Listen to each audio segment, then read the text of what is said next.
Hello, fishing family and friends. Join the live, join the live. Come get some setups ready for my fishing trip tomorrow. It's a little hot. I can't open my truck all the way right now. I should have loaded the inside of my truck before I put the kayak up because it gets in the way of me opening my truck.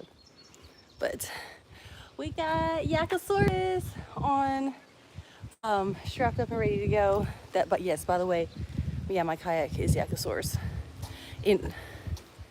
Whenever we get some more people in the stream, I will tell you guys why I gave my kayak that name.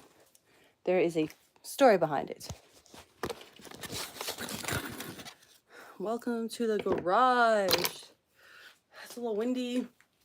It's hot. So my hair looks a little crazy. But the waves are kind of popping down a little bit. It's weird how my waves back here pop more than the ones up here. I don't know what's up with that. Okay, but this is not a hair channel. This is a fishing channel. Okay, I might not need these in here. I won't be able to see. All right. So tomorrow is a multi-species fishing day, which means I need multiple setups. Not really. I'll probably be bottom fishing with a jig most of the day. Like, it would be pretty freaking epic to catch sauger or walleye in June. When have I done that? So how exciting. A lot of my setups are not even set up right now. My kids use my poles a lot. And sometimes they might not be ready to go. If you guys join the live, please say hi in the comment section. But I have I'm streaming right now, me getting ready for a fishing trip tomorrow. I was gonna go out there tonight and night fish the dam, and then that way I wouldn't have to wake up early in the morning to drive 2 hours. It's a 2-hour drive for me to get to where we're fishing. Hello, Kartik Sharma, Kratzilla, hi. Hello, Gildan. Thank you guys for joining. Come get ready with me as I get ready for this fishing trip. It's gonna be multi-species. I'll probably use jigs most of the day. Now, I really should have went to Walmart or something and got some more. I was just in town and something was telling me to go to Walmart, but I couldn't just quite put my finger on what I needed there. I should have got some lighter jigs. I might have some half ounce. I think half ounce would probably be idea tomorrow, but I am gonna rig an ultralight with maybe like a 1/4 ounce, to say the least. Just needless to say, I need that jig to get to the bottom. I don't know how deep this dam is. It's Center Hill Dam. For those of you who aren't from Middle Tennessee, or even if you are and aren't familiar, Center Hill Dam is Caney Fork is the tailwater of the dam. Now up above the reservoir is Center Hill Lake. I've never fished Center Hill Lake. It's on my bucket list to fish Center Hill Lake because I heard they had big spotted bass in there. And then of course you got walleye and stuff. Now I have fished the Caney Fork. I've trout fished Caney Fork. It's absolutely breathtaking beauty on that river. But tomorrow I'm just gonna be sticking below the dam. I've never fished the dam itself, so I'm excited. I've heard a lot of things about multi-species being there, like walleye and sauger being some of the that's what my ears perked up about that. I'm like, and now if I can walleye sauger fish in June, I'm down, because that's usually something I do in the winter. Hello everybody who's joined. Oh, thank you. Oh, hello from Germany. Thank you guys for joining. I hope you guys stay.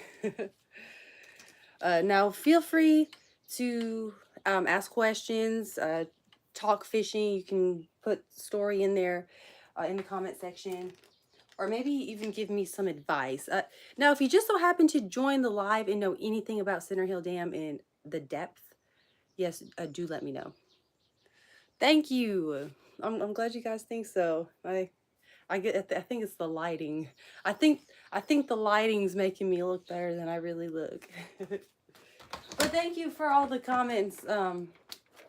Yes, but I am here for I am here just to talk fishing, if that's what y'all want to do. Now I'm gonna show you my favorite tackle box. Now I do have to reorganize my tackle. It's a little terrible, but I've definitely had way worse organization than I do now. But this is oh, and FYI, I really do have to get some more storage containers so I can compartmentalize my tackle better. But right now I've got Sauger jigs, jerks and cranks all in the same box. But yeah, I really just want to show y'all my Sauger jigs. They're like my pride and joy, my babies, my Sauger jigs. My Sauger jigs. Custom Sauger jigs with the treble hook already attached, the stinger hook, whatever you want to call it. Now I started fishing. This year I've explored the well, no, I guess last year, last winter, December 24, I explored Cordell Hall Dam, Cumberland River, for sauger and walleye, and I found a local bait shop in the area that sells custom sauger jigs. And see, these ones are current cutters. Now I like these, the Sauger Slayers, and wow, I tell you what, this year when I fished Tennessee River for sauger, I was slaying them things with these Sauger Slayers. So Sauger Slayer, man, freaking awesome. But these are all like 1 ounces. So typically when I'm fishing, sauger fishing and walleye fishing in the wintertime, now if there's a lot of current, I might even go up to like 1 1/4 ounce. But ideally, the 1 ounces are pretty universal. Hello, I'm good. How are you? Hi, what's my name? Where are you from? Hello. My name, I'm Creek Freak Ashland, and I live in Middle Tennessee. And I am, gosh, now y'all know never to ask a woman her age, but I'm 31. 21. No, I'm kidding. I'm 31. But yeah, I got a bunch of 1 ounces in here. I need to go. I think I'm gonna go to the store. I might wait for my son to get here, and we'll go get some. We'll go get some 1/2 ounce jig heads, because I'm thinking that's probably a great choice for tomorrow. Would be a 1/2 ounce. Oh, nice lures. Yeah, my pride enjoy my Sauger Slayers. I am gonna hook one on, because we've got a lot of rain, so there's a possibility that, like, I really don't even know what's going on at the dam right now. So I am gonna put well, typically when I'm fishing my 1 ounce sauger jigs, well, I mean, when I say sauger jigs, they catch every freaking thing. Sauger, walleye. I've caught a couple almost trophy sized channel cats with these this past spring fishing for sauger. But these are multi-species freaking slayers, man. Like, I've caught white bass, I've caught little yellow bass, I've caught big yellow bass, like big and small fish. Like, you think this only catches big fish? That stinger hook will get the little fish too. So I've caught everything on here: smallmouth, crappie, you name it. Fishing at Pickwick Dam and the Tennessee River, every freaking thing. So I call them sauger slayers and sauger jigs, because that's like the I guess the intended purpose of them being made the way that they are. But they're like multi-species slayers. So I am gonna go ahead and hook, have a setup with my 1 ounce sauger slayers on, just in case it ends up being a good option to fish with. And hell, I really could use it anyways, just for the heck of it. But typically how I would rig it is with, I've got two. Okay, y'all don't judge me. I'm not no rich, fortunate person, so I don't have as many combos as I would like, because if it was up to me, I'd probably, for each category of fishing, I guess you'd say each category of fishing, you know what I mean, I'd probably have like 10 of each. But as far as my Sauger setups go, or Sauger Slayer setups, I've got two. I have medium, heavy lightning rods, Berkeley lightning rods, and these Berkeley lightning rods are older than me, but they're freaking awesome. But I've got 10-pound braid on them. The reason that braid is my choice whenever I'm rigging my 1 ounce Sauger jigs, multi-species jig, whatever you want to call it. It's a hair jig, okay? It's got hair. And if you can see, it's got that little stinger hook attached to it. That's what makes it so special, because you can find hair jigs in most situations, but with that extra stinger hook, like Ashlyn don't want to tie on mono in her own stinger hook on. It's just too much work, because you see I got about like 30 of these things, so I like to buy them already like that. But the reason anyways, that I'm getting sidetracked, but the reason that I chose 10-pound, I use 10-pound braid is because for any of you who do fish, you know that braid is freaking great for feeling it. I don't know if that makes any sense, because it's really sensitive. You can feel stuff a lot, because sometimes, especially early in the winter, the sauger bite is light. Like, you won't even notice they're biting sometimes, but that braid really helps increase your odds of getting a good hookup when a fish is biting light, because you can really feel it. But you know, imagine catching 8-10-pound catfish on that 10-pound braid. I've caught some big fish on this, and best believe I felt every freaking scale and pound an inch of the big fish that I catch on my 10-pound braid. But I love it.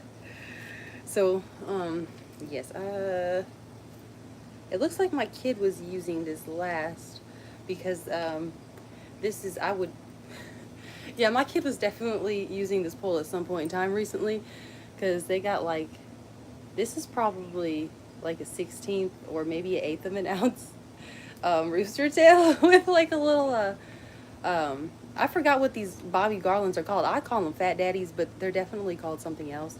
I have to look in my tackle box. But I would never, personally, I wouldn't make my setup like this, because this is really light. I would only fish something like this on an ultralight. Like, I might go medium light on it, but this is like something you want to put an ultralight. Hey, don't worry, I'm trying to get my kids right. I'm trying to get them right. But they've gotten better, because they used to tie anything on everything. And then they would be wondering why that thing wouldn't cast right, or they would lose a lure or something. So I've been trying to put them up on game on what line goes on what poles, and what baits you want to tie on what setup, because you can't just tie anything on anything, okay? It don't work like that. Unfortunately, it's a little bit more complex. Well, advances in the fishing world. Now, I thought these were my braid scissors, but evidently they're not, because they ain't cutting. But I just seen another pair of scissors laying somewhere that might have been my braid scissors. Oh, shoot. I might have seen them in the house. Or maybe my pliers will get them. Yeah, okay, the pliers got it. Y'all know that braid is hard to cut. It's hard to tie. But honestly, it is like, definitely like braid. Okay, I love my fluorocarbon. Do not get me wrong. Like, P-line fluorocarbon is my freaking favorite. But as far as I use it, like most of the fishing that I do, that's what I end up using. But I love my braid, like braided line. It's so strong. Like, it's so hard to break. Like, I freaking love my braided line. Braid is where it's at. But as far as working with it, like tying it and cutting it, that's not where it's at. Let me get up on some of these comments real quick. Well, I guess there's really not that many. Oh, well, thank you, Arash. You said I look young, really young. That's a good thing. Okay, thank you. See, you know, let me give y'all some advice to staying youthful, okay? It's simple. You don't even have to spend a bunch of money on stuff. You know, you can still drink a little bit every now and then. I don't recommend smoking. I'll go ahead and tell y'all now. Smoking will probably age you quicker than anything in this entire freaking world. But fishing, man, that is what keeps me youthful and vibrant, is fishing. So If you don't fish or haven't tried fishing, I highly recommend it. Or just being outside in general. You know, there's such a stigma on the sun being bad for you. But I can't tell you, like, how good I feel today because the sun is shining. If you live in Middle Tennessee and just so happen to be in this chat, you know that it's been raining every day for almost 3 weeks freaking straight, and all that overcast. The fish might like it, but I don't. I get depressed, and I say I get unmotivated, but I'm really good at I've gotten really good at getting myself amped up, but that don't mean that I'm not still not battling demons. Like, best believe when I go several days without sunshine, I feel like I'm fighting Satan. Okay, yeah, these are stuck, and I'll be right back. I'm gonna go grab these scissors because I think they're my braid scissors.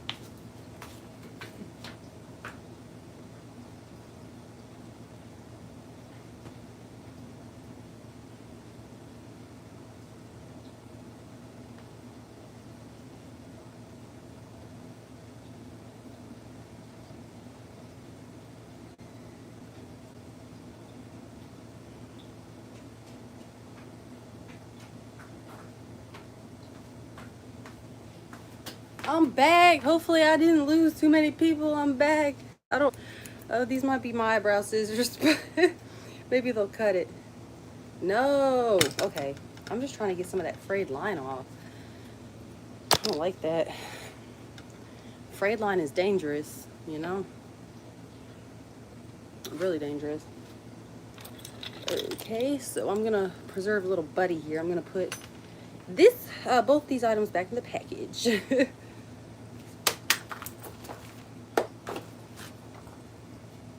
For those of you who don't know, hi, I'm Creek Freak. I'm probably top tier on the cheapskate tier. Cheapskate angler right here. Which means if I got enough to get it done, then I'm gonna do it. Because I'm kind of in I'm in a money saving era right now, which really sucks because there's a lot of things that I want. Like, I had to talk myself out of buying a Alvaro Garcia bait caster last week. It was medium heavy because I'm really trying to get my bait casting game up. Because don't get me wrong, like, Ash can use a bait caster. Now, am I excellent at using one? No. But whenever I first got back into fishing, I was bait casting. And y'all do not judge me because whenever I first got back into fishing, I did not have the job that I have now, which pays way freaking more, like way better. Like, I'm so freaking better off than I've ever been.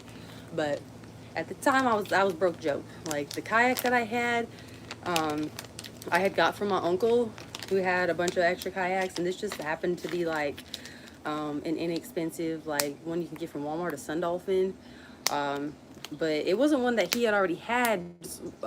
When there was a flood, it like washed up, and he rescued it and kept it for the people who rented his Airbnb to use.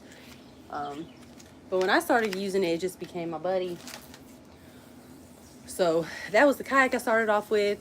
And I went to Walmart and I bought me a Ozark Trail freaking bait caster. That was the first fishing pole I bought myself whenever I started back fishing again. And I'm like, okay, so I'm looking up videos on how to spool it and stuff. And, I got that. It's not bad. I went out there to cast it for the first time. Like I was OG or something. I cast that thing like a push button. It backlashed so freaking quick. So I'm looking up videos on how to get bird's nest out. I'm like, dude, okay. So apparently these cast differently. So, I practiced a little bit and I got it.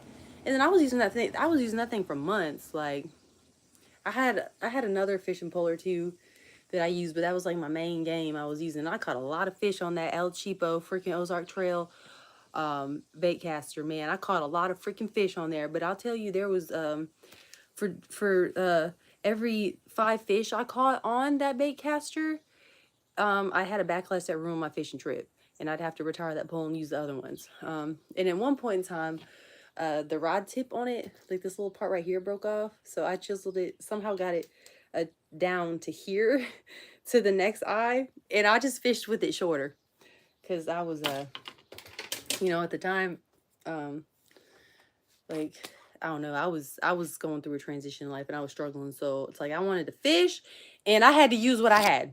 Uh so then I went through a phase where, you know, I got the good paying job, or better paying job, whatever you want to call it. And I went through a phase where I spent a lot of money on fishing stuff, like um and bought like a nice, well, when I say a nice kayak, it's a nice basic kayak because it doesn't have all the fancy gadgets on it, but I spent a lot of money on that freaking kayak. And I bought several poles, I bought a lot of bait. And but now I'm just kind of, I'm in an era where I'm saving. So I'm pretty much just using the stuff that I got, and if I absolutely need something, I'll go get it. Um but sadly, when I was at Academy a week or two ago, I went in there to get some like essentials that I needed for fishing, and I went to the freaking fishing pole aisle, and like, y'all, you can't do that, okay?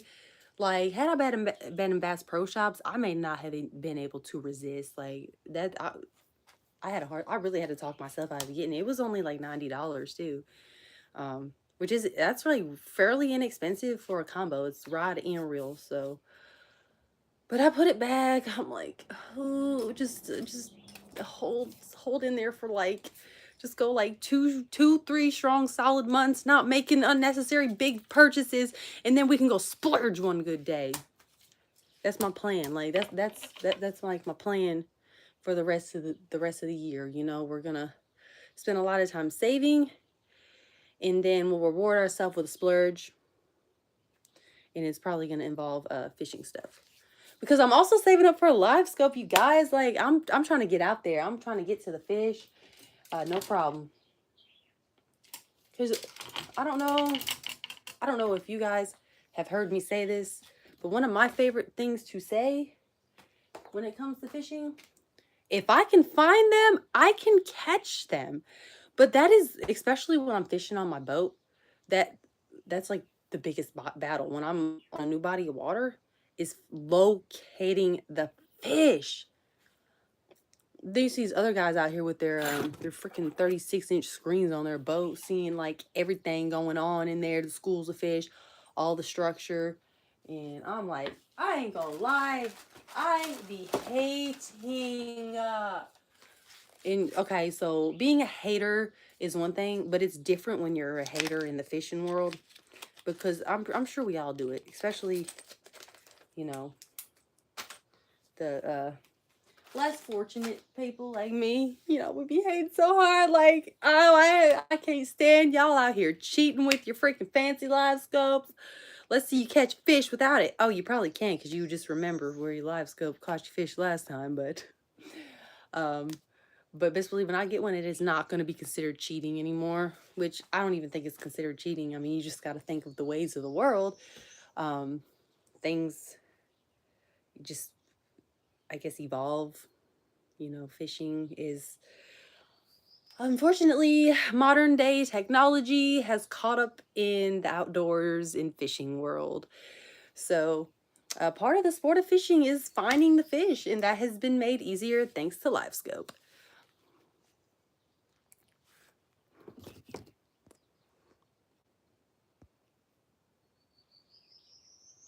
Oh my gosh, who's in the background? Oh, the bear. There's so much junk in this garage, y'all. There's no telling what else y'all is seeing in here. Like, there's a freaking Bowflex. I don't use the Bowflex. It's my mom's. This punching bag y'all see, um, outside of fishing, I bet y'all didn't know that your girl freaking boxes. Well, I don't box people, but I box the punching bag. It's really good. It's really good cardio, and it helps my mental. It makes me feel so freaking good. I started incorporating the punching bag into my workout routine, and I can't tell you, like, I look forward to doing that. Actually, if I have plans to work out that day and stuff keeps holding me back, or something pops up to where I have to sacrifice my workout for the day, I get mad because I'm thinking, damn, man, because I ain't gonna lie, I hate working out, but I do it because I like the way it makes me feel. But, you know, it just, some people, it's just like, they freaking live to work out. But me, it's like, I do it a few times a week because I want to stay healthy and I want to stay fit. But I tell you what has really motivated me to work out has been that freaking punch bag. So yeah, back to fishing. But in case, if outside of fishing, I like to fight, not fight, but punch the punching bag. I'm not sure which jig I want to tie on here. Like, these aren't labeled, so I really can't tell how. I think this is a 3/4 of an ounce. So I can't tell if it feels heavier than this. Might be a 1 ounce because it feels about the same as this. This almost feels heavier. So this, who knows? All I know is I don't have anything labeled 3/4 of an ounce. I really don't know what color to use there. I know the Tennessee River, I use pink. Like, that's like my go-to pink. If it's mainly pink, put it on there. But I'm gonna try on this like red orange guy with a chartreuse tail and see what he does for me. I'm guessing, yeah, this is an ouncer if I had to guess. If it's not an ouncer, it's no more than an ounce. So I know that. Mr. Gimpy, I'm sensitive. I feel things a lot. Me too. What up, Country Kirby? Back to that being sensitive part. Yeah. Me too. I'm real soft. You know, some people might watch my videos and think I'm just this tough guy. Which, don't get me wrong, like, I know the appropriate times to be a tough woman. But as far as like, I got a heart, you know, even after all the crap I've been through, you know, I'm not like, I know we all go through stuff, and I'm not trying to sound like self-center my problems. I don't even know if I'm using the right terminology. Because I know I'm freaking fortunate and blessed and grateful, probably more so than a lot of people in the world. But I tell you what, like, after like a lot of things that I've been through, I feel like would have broke a lot of people and made them bitter towards the world. But I powered through that crap, man. I just kept it going, you know. Sometimes I felt like I did better than other times. Oh, that hook is sharp. But for the most part, I feel like I've done a pretty decent job at keeping my SHIT together through the hard times. And if you're wondering, I used a classic fisherman's knot on there. It's like my go-to knot for pretty much everything. Unless we're talking like maybe circle hooks or bait holder hooks for fishing with live bait. The Snell is a better knot for options like that because it keeps your bait facing up and increases your odds of a hook set. Yeah, these are my braid scissors. Cool, I found them. Oh, I dropped y'all. Sorry.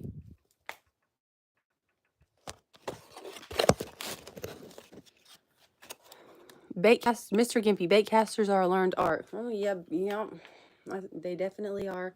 Let me catch up on these comments and then I'm gonna finish this Sauger setup. Mr. Gimpy, I'm broke, so I do cheap. Most expensive rods I have are Hellcats and Cast Kings. Sharkey bait feeders. I've never heard of that. Sharky bait feeders. I've never heard of that. I think the most I've ever spent on a combo might have been like $150.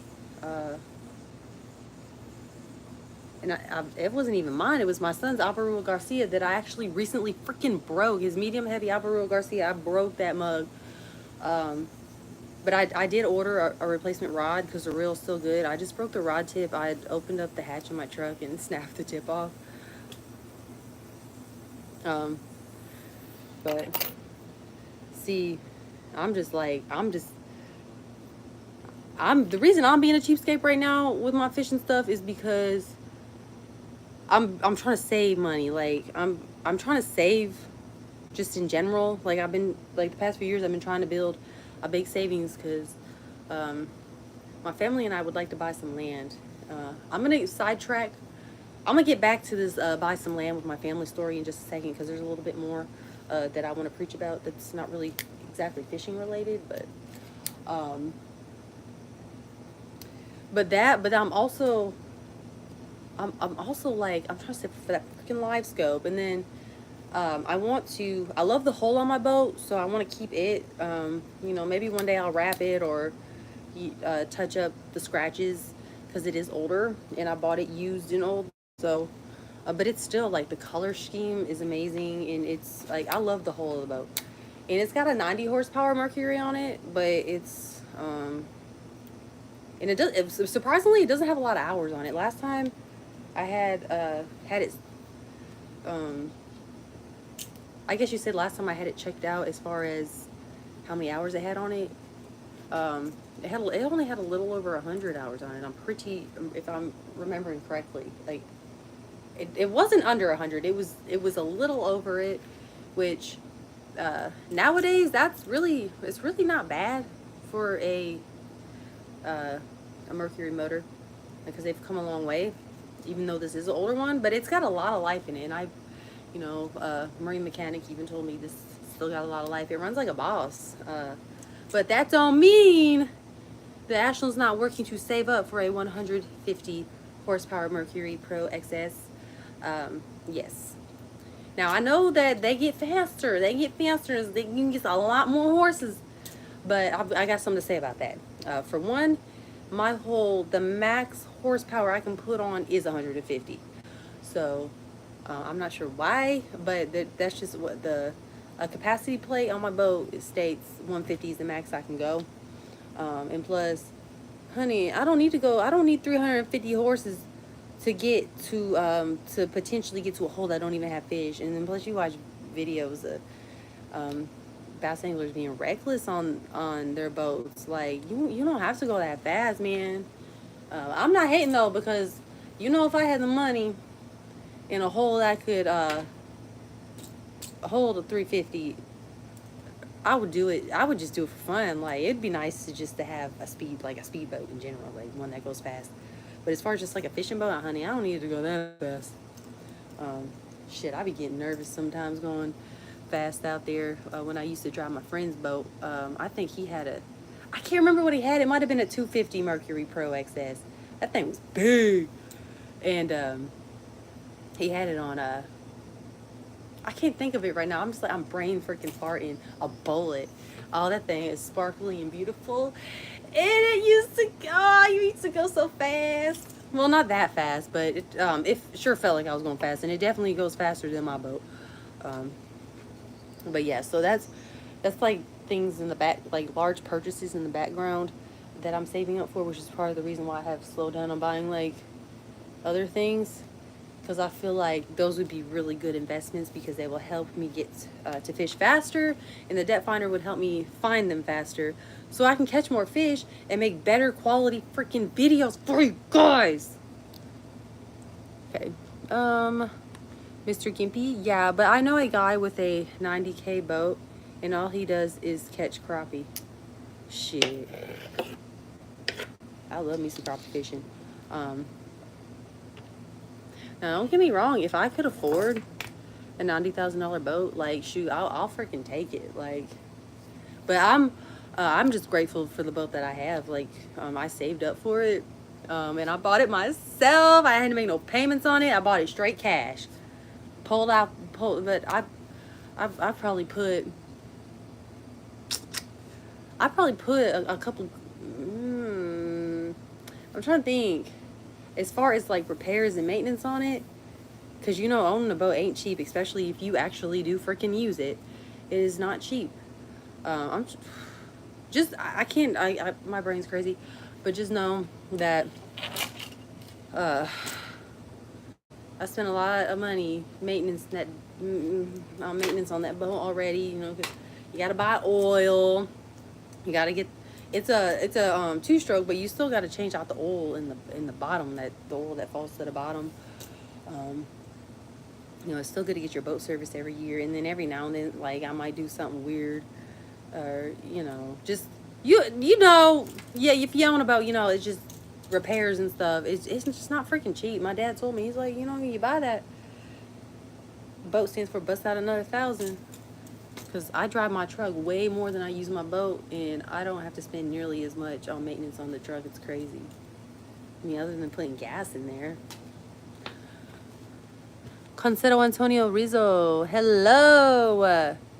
Mr. Gimpy, I skipped leg day. What? Leg day is my favorite. Like, I probably focus on my legs more than anything for the simple fact that I'm in life situations where I feel like I need my legs. Like, for example, I just tried filming a tutorial. Well, not really a tutorial because it wasn't exactly explaining much. I was just trying to just show y'all how I strap my kayak on my roof rack. And part of that, me getting it up there by myself, is I lift it with my legs. And, you know, it's really important to use your legs to lift so you don't put out your back. And plus, whenever I'm out kayak fishing, now that it's entered like the peak of kayak fishing season, like whenever okay, look, I'm crazy, and sometimes I'm in situations where I fish by myself, or I don't have like a way to make a point A to point B possible. So honey, I gotta do a point A and then go back to point A, which requires like dragging and paddling upstream. So that's like, I don't know, I find myself in a lot of situations where leg strength is just so beneficial. But I mean, I like working out my arms and stuff too, honestly. Ab day, I ain't gonna lie, I'm not even gonna sit here and act like arms, legs, cool, like whatever. Punching the punching bag, I'll do that all day, every day. Well, not all day, but I'll do that every day, no problem. But I don't like working out the abdomen, and like the abdomen area. Oof, that that's the worst burn for me. And it's just like, no matter how much I do it, I don't see is I don't have no, like, I don't have a super flabby stomach, but I don't see no six pack. Like, I never get the 6 pack result. So it's just like I'm sitting here suffering for nothing. So I skip Mr. Gimpy. You skip leg day. I skip ab day. Country Kirby poor punching bag. Hey, yeah. Speaking of poor punching bag, this is the one I broke. So yeah, that's the one we need to worry about. Mr. Gimpy white chartreuse. Do I have a white chartreuse?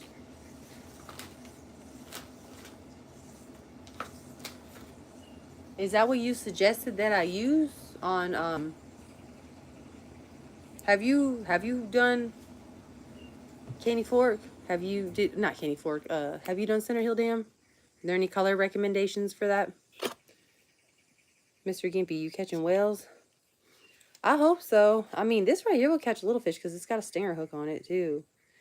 I'm gonna show y'all what I'm gonna trailer it with in just a second. Mr. Gimpy, hey, some Rapala braid scissors. They're $6. I got these braid scissors. I ain't even gonna lie. I don't know where these came from. I think they're my ex-boyfriend's, but he ain't getting them back. He hasn't asked for them back either, so. 2-stroker 4. Oh, I got a 2-stroker. But my I gotta show y'all my baby. Okay. I'm sorry. I'm getting sidetracked. I'm supposed to be rigging my poles, but it takes me like 3 seconds to rig a pole. Apparently, it takes me 3 hours whenever I'm talking, but that's why it's called Let's Talk Fishing, because that's what we're doing. But I gotta show y'all my baby. I don't know if I showed y'all my baby. Well, see, it's my baby. I bought it for my kids, but I'm gonna use it too. So we got this. It's a 14-foot. It's an aluminum flat bottom. It's really lightweight.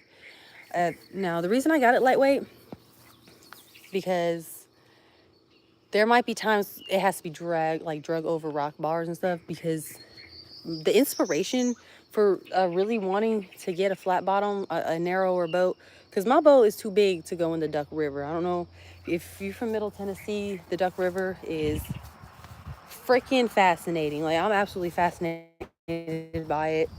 I'm not going to go on my Duck River spill right now, because any of you who have watched my live streams before, you've already witnessed me go on a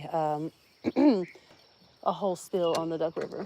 But just know that's why we wanted a boat that we can take out there. It's small enough. But anyways, I've got This is brand new. Never, it don't even have a minute on it. It's a little dirty. It's been out here in the rain. I haven't bought a cover for the motor yet, and it's not fortunate enough to be garage capped. So I need to quit being cheap and get a cover for this so I can at least cover the motor with it being stored outside. But this is a Suzuki 4-stroke. Now it's 15 horsepower. That is the max amount of horses that I could put on a boat this size. Now, had it been any more narrow, the max I could have did was a 9.9. But luckily, it was just big enough to get the 15. And I got a deal because, y'all, I wanted a Mercury on here, but the marine shop that I use to service my boat, that's where I went to try to have the 9.9 Mercury ordered. And the gentleman, he was like, man, I've got a Suzuki, a 15 horsepower Suzuki, and I can give it to you. Like, I think I got it for $200 or $300 off. And he said it's electric. It's 4-stroke, but it's there's an option to start it with the pole, but we can't push the button and go on this one, man. We paid the little extra to get it electric start because but the only debate on the electric start with this is we had to put a battery in the front with the trolling motor, and then we'll have to put a battery back here too, because the only way that we can use the electric start is if we put a battery on it. So that might add a little too much weight to this boat, because this is a max 2 people. That's all this boat is gonna be able to hold, is a max of 2 people. But I'm not knocking Suzuki. I do want a Mercury, but this is I can't wait to, like, I ain't gonna lie, like I thought about taking it out today to test it. The only reason I didn't is because the river is up. That's the only reason I didn't, because I'm like, I don't have a trolling motor, so if anything weird, I do have a trolling motor. I take that back. I got a brand new Minn Kota trolling motor for this. I don't have the battery for the trolling motor yet. I was holding off on getting the battery for the trolling motor until I got the whole situation with the whole ID figured out. Because until this is like legally registered and has the whole ID, we technically can't use it. So I'm like, if I get a battery on that trolling motor, your girl is taking this boat out. I don't care. Like, Game Warden, stop me. This boat was built before 1972, okay? We don't need a whole ID. But anyways, so that's why I haven't bought the battery yet, because I know that I'm going to be misbehaved and take this bad boy out, because I want to take it out so bad. I want to test the motor at least. Like, I want to test it so bad. I mean, we've tested it with the muffs, but I want to take it out. Like, the muffs are still on it right now as we speak from when we tested it last time. I'll probably just leave them there until, yeah, I might find a tarp and at least put it on this motor. I don't know. Y'all tell me, because my big boat, it's not garage capped. My screen went green. Oh, so my big boat's not garage capped, but I have an all-purpose cover that I have to put on it. I actually got to go put the all-purpose cover on it today, because it got rained on, so it's been a lot of sun today, so it's dried out now, so I can recover it. But the motor itself's not covered, but the motor's fine. I mean, they're designed to be wet, but I think it is better as far as like all the other stuff, like the metal and stuff on it. It's probably good to keep it in a garage, or at least with a tarp or something on it.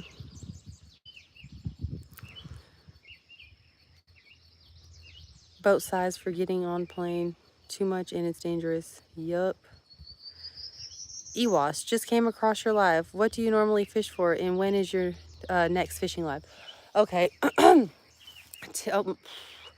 really depends on the time of year as far as I fish for, but like I can tell you like my top 3 favorite fish to fish for. 1, I like fishing for smallmouth. 2, I love sauger fishing for sauger and walleye. Like, so they're similar fish, so I guess you can call it walleye fishing, sauger fishing, whatever. I'd say crappie fishing is fun, but it's fun when you know where they're at. crappie can be hard to find, but when you find them, you can catch the hell out of them. Um, I mean, in the spring, they're not really hard to find, but when they move back to deeper water, they can be harder to find when you don't got a $3,000 live scope. Um,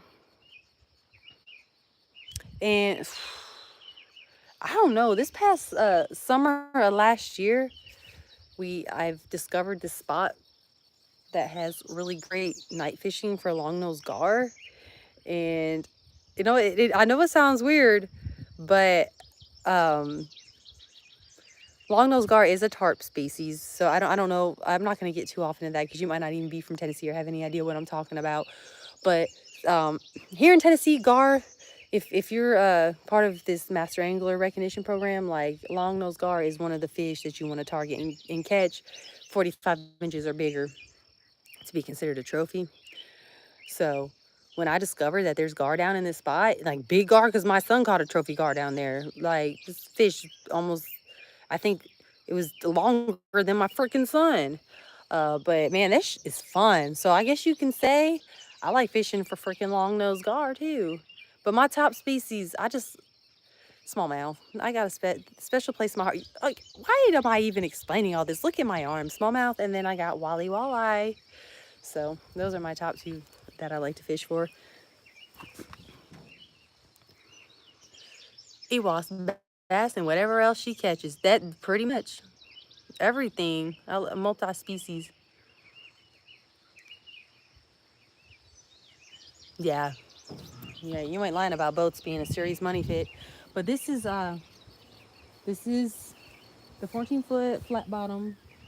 It's got the 15 horsepower Suzuki on it, 4-stroke. That's a brand new motor. Like the motors on that brand new. The the body of the boat itself. Um, okay, I don't know who's all gonna end up watching this, but that boat is homemade. We made that. Okay, if anyone asks, um, we made that boat ourselves. Okay, we made it. Anyways, this is my baby.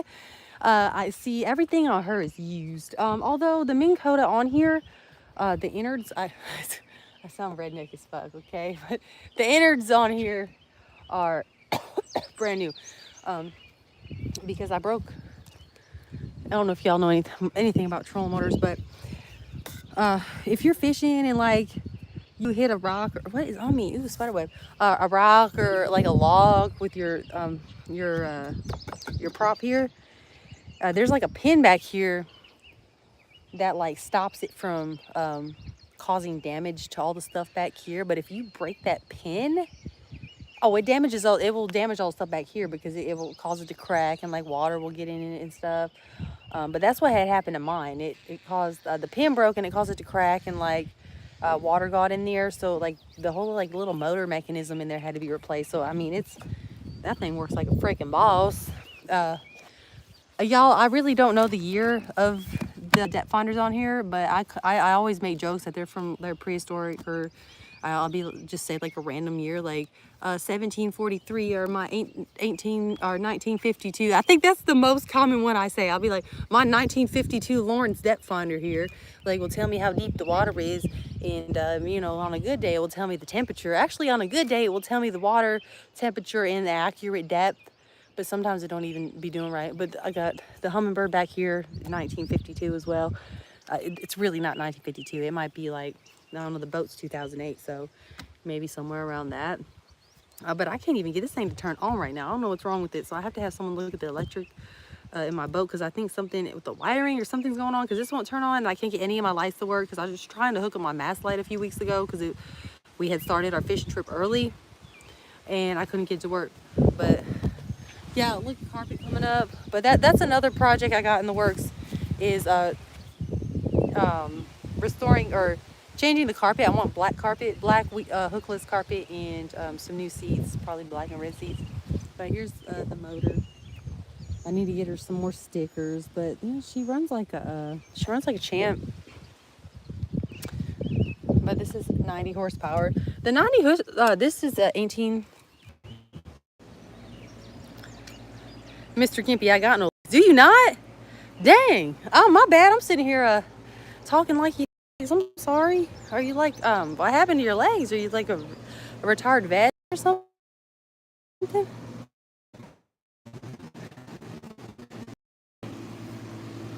No one likes ab day. I'm so glad I ain't the only one. I hate it. I love working my legs and my arms. I don't mind it at all. It feels good. I think ab day is the reason I would ever dread working out. But oh, thank you. Um, I don't know how to say your name. Not hand tea. He loves me. Anyone who loves me just doesn't know me. I'm kidding. It's the other way around. Anyone who don't love me don't know me, or just has found some stupid reason not to like me. Oh, Mr. Gimpy, yes, white chartreuse. Well, that's a daggone stinking shame. I don't have any white chartreuse. So, but I do have an all chartreuse, and I tied on that orange chartreuse. So I'm just gonna roll with it. But when I go to Walmart later, which, hope, damn it, I'm gonna have to go to town later because now that I think about it, I might need to get some bait. I don't, but we're gonna be on the kayaks when we fish tomorrow. So I'm not gonna be able to carry my aerated bait bucket, but I could use my mini bait bucket. It's a Flotro, but I could probably use it and just put the aerator in there, and get some toughy minnows to hook on the jig.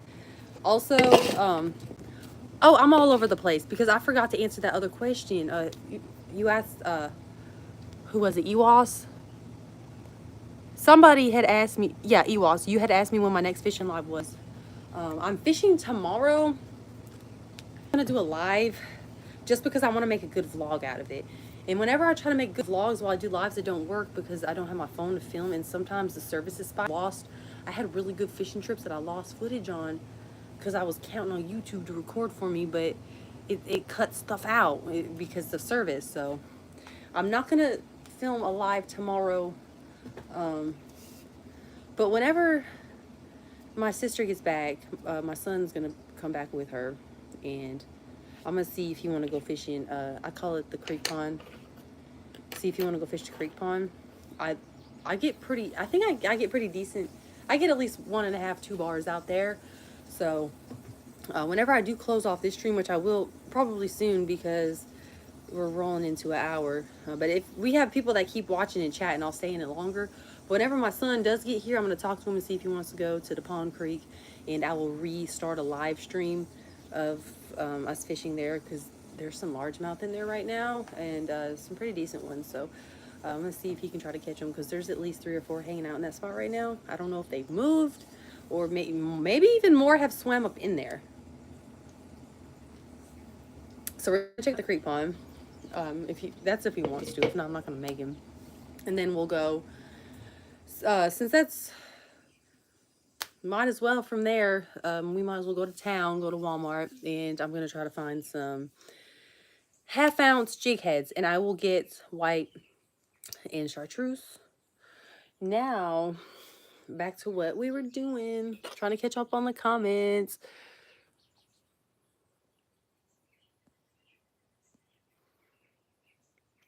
Mr. Gimpy, Better Days Fishing YouTube. Is that where you, okay, I just, my friend, I guess you call him my friend. My friend sent me a link for him, yesterday.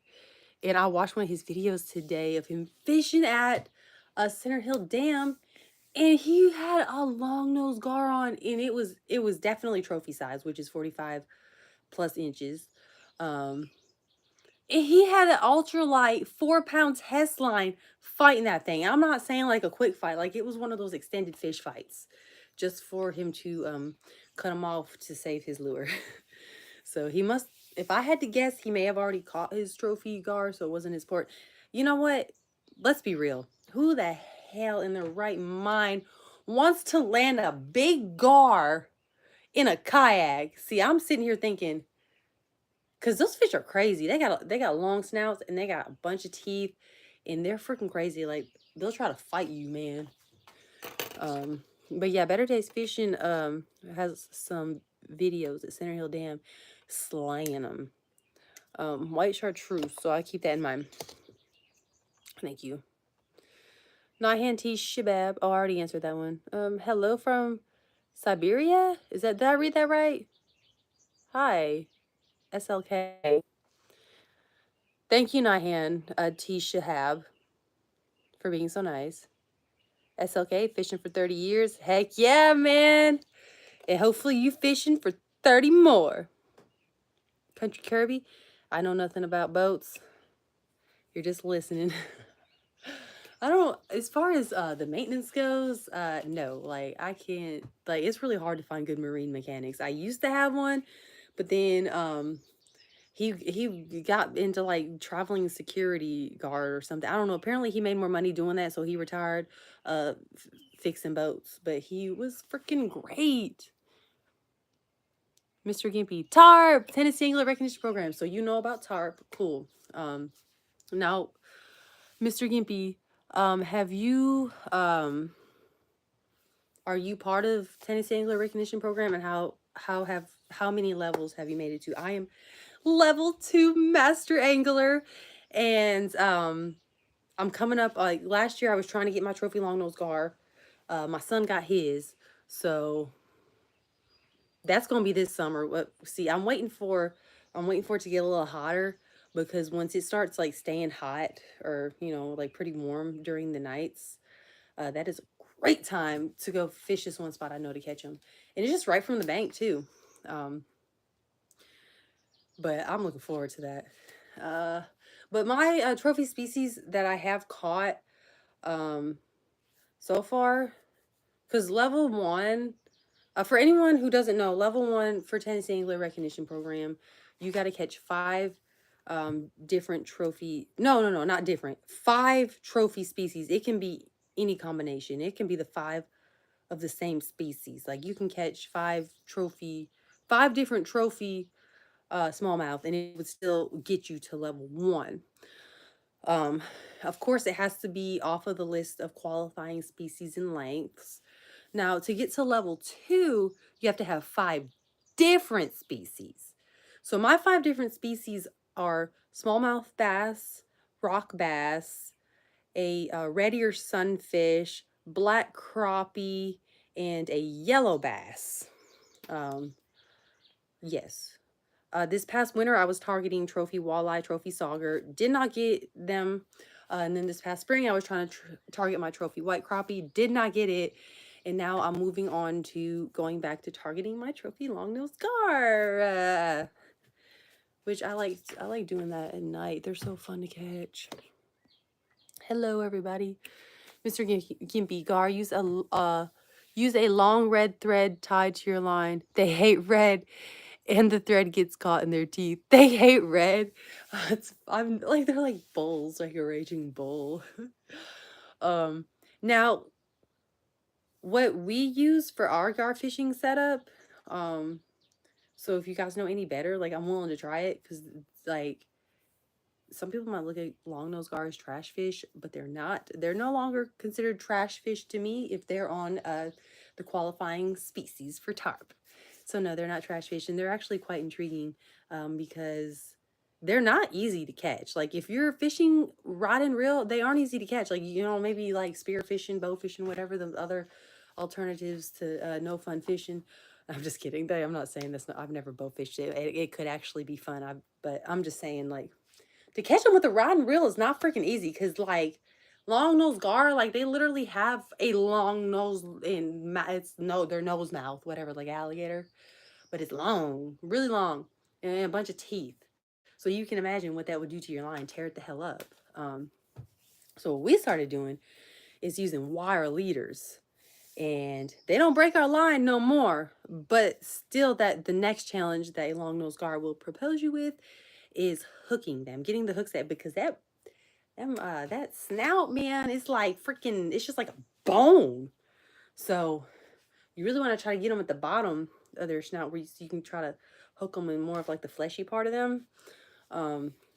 So yeah, like long nose gar fishing is not to be underestimated, because hooking them fish is not easy, and you want to have some good bait. I use live bait when I'm fishing for my long nose. I use how we were doing it last summer was during the day. I'd go to this creek down the street, and I would cast net creek minnows like about this big, maybe this wide, and I keep them and we take them out there and fish with them. But it got to where we started cutting them into two pieces, and we were catching our long nose better with the cut live bait, or I guess it's not live once you cut it up, but we were catching them better with cut bait than because we were experimenting. We had some with cut and some with the minnows hooked up into their mouth and their through their nose, and then we tried to hook the minnows whole just right behind their dorsal fin, and we found that we had they were biting the cut bait better. And then we were experimenting with different hooks. We experimented with size 1 bait holders. They worked all right, but honestly, I think I got one of them laying right here. No, I don't anymore. The hook, I don't know where it went. It just disappeared. But we found like just like the regular, like the circle hooks. We found that they hooked the gar better. And now that I have mastered the snelling my knots, I can snell my freaking circle hooks, and I might be able to get a better hook set on my gar this summer. So really super freaking excited for that. Like y'all like my first night that I go out to my spot to gar fish, I'm gonna try to get as much lighting as possible because I don't know how to I don't think you can get a flash on here. I don't know. Maybe I could flip the live to get a flash. I don't really know. I'm not as technologically advanced as I need to be with this phone.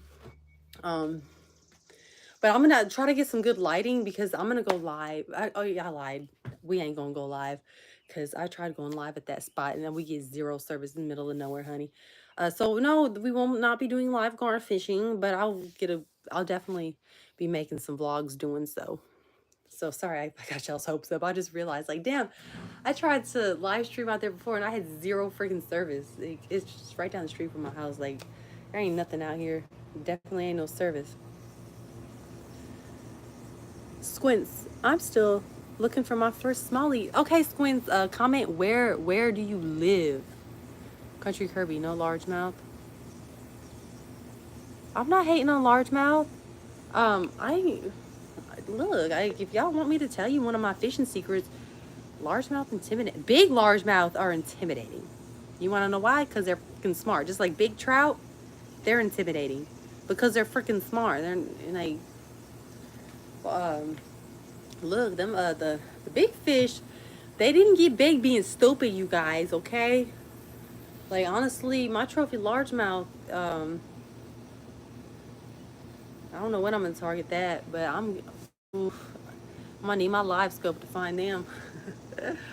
I'm just kidding. Like I love catching large. I'd love to catch me a big old largemouth, big old largie. Haven't caught that 22 incher yet though. They need to be 22 inches in the state of Tennessee to be a trophy. But no, Mr. Kirby, I love largemouth. I'm not hating on largemouth. I love spotted bass too. Spotted bass are cool. Largies are cool. Like, I don't have nothing against any fish. I love all fish. Okay, I love them all. Oh, my belly. I'm hungry. Mr. Gimpy, Hellgrammites work wonders too. I love me a Hellgrammite. I'm gonna show y'all my favorite Hellgrammite. I might be out of them. Never mind. But I'm still gonna look to see if I got any. Oh, am I out of them? Oh, well. No. Yeah. I might be out. Definitely need to get more of them. Yup. What is the color though?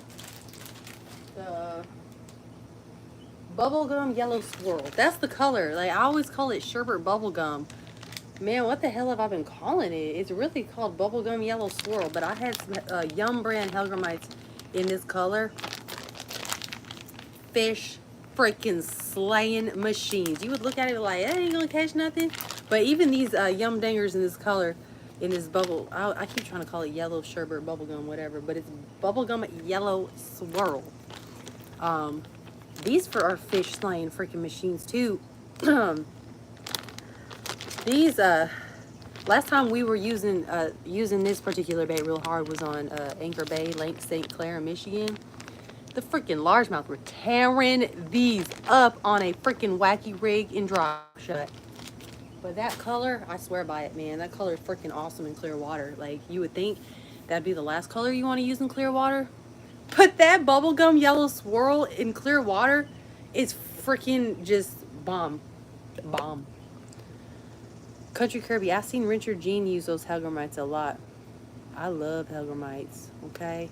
You want to know who put me on Hellgrammites? It was a YouTuber, Crake Fishing Adventures.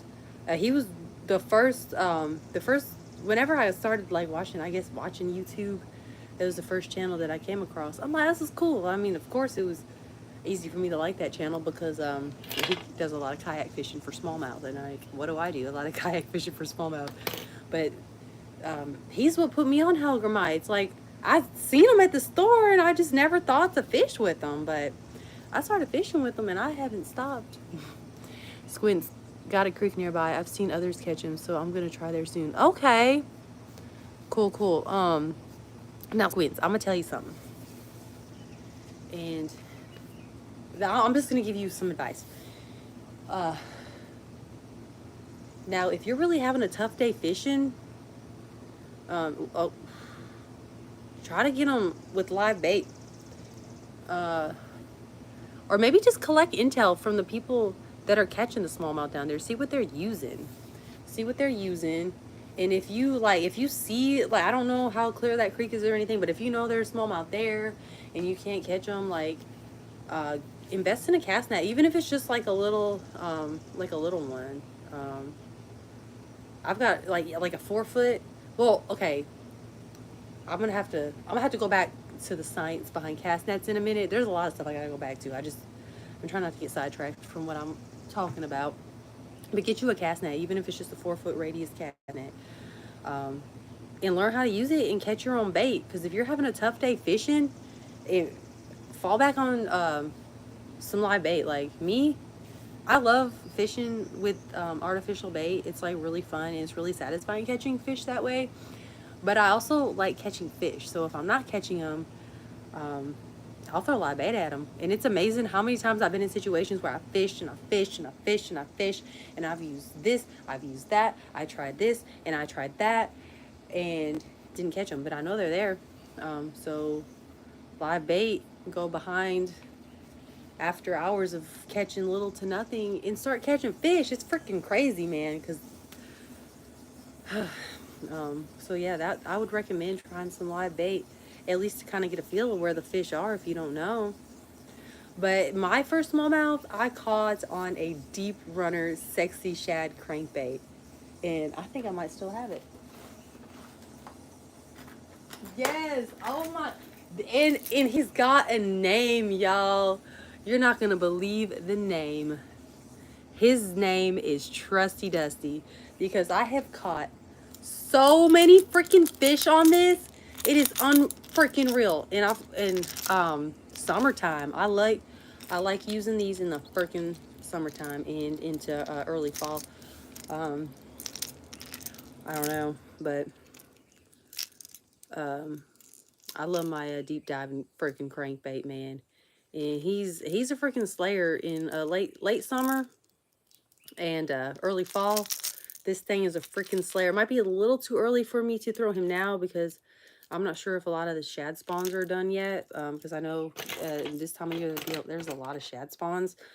So I don't know how deep the shad go.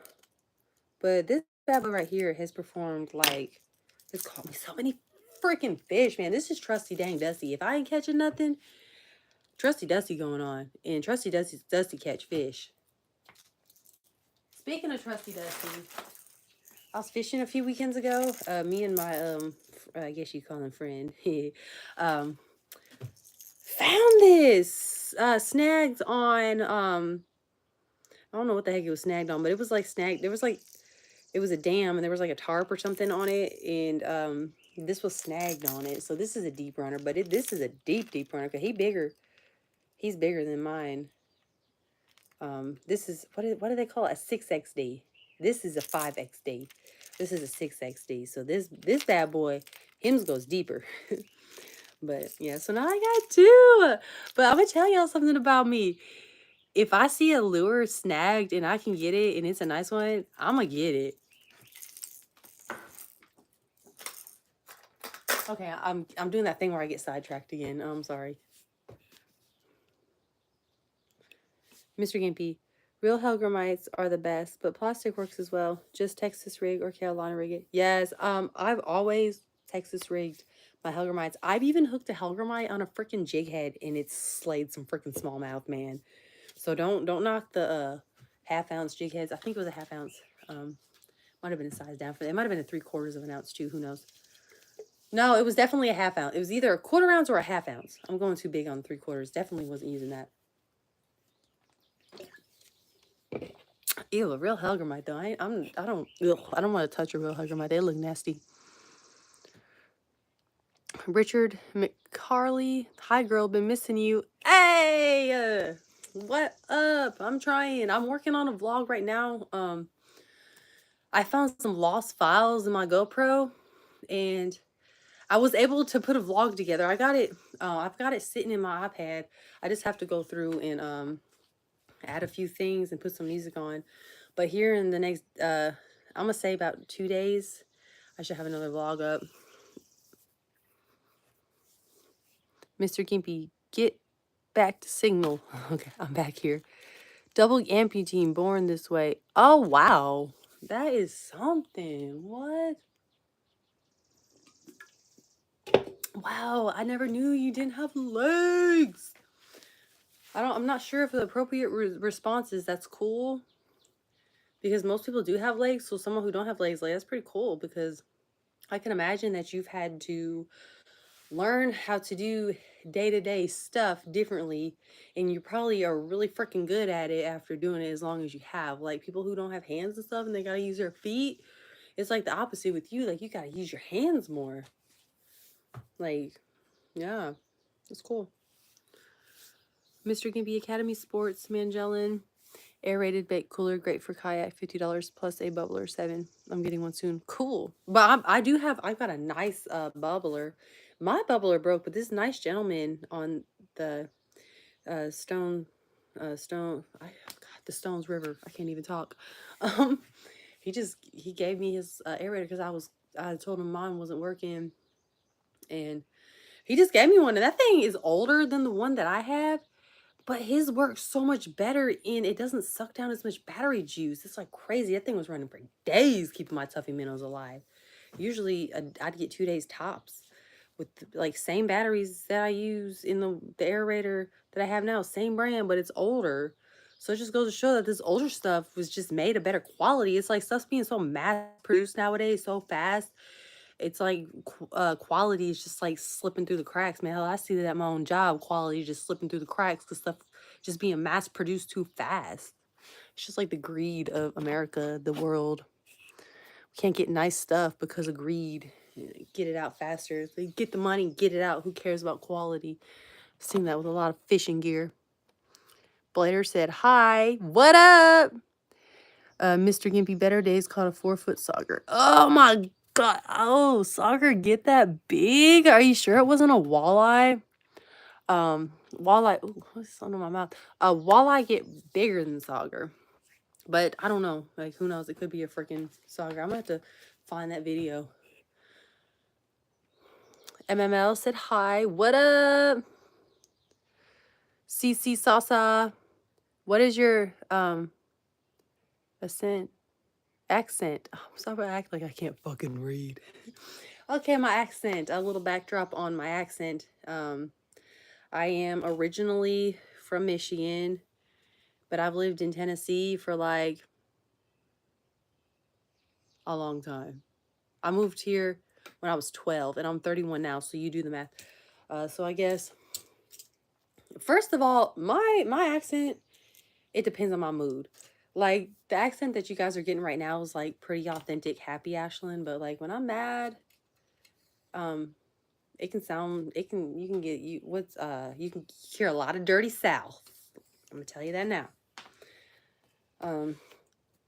But as far as like accent, I guess it's a mixture of Yankee and Southern. I don't know. A lot of people tell me that they can still hear like Yankee in my voice. But I think that's when I'm at my best, because when I'm in an ill mood, like you can hear like, I guess you call it a lot of dirty South. I don't want to say ghetto, but like dirty South type sound. I don't know. Sorry, I'm gonna grab something out of my tackle box real quick. I need to rig something on here.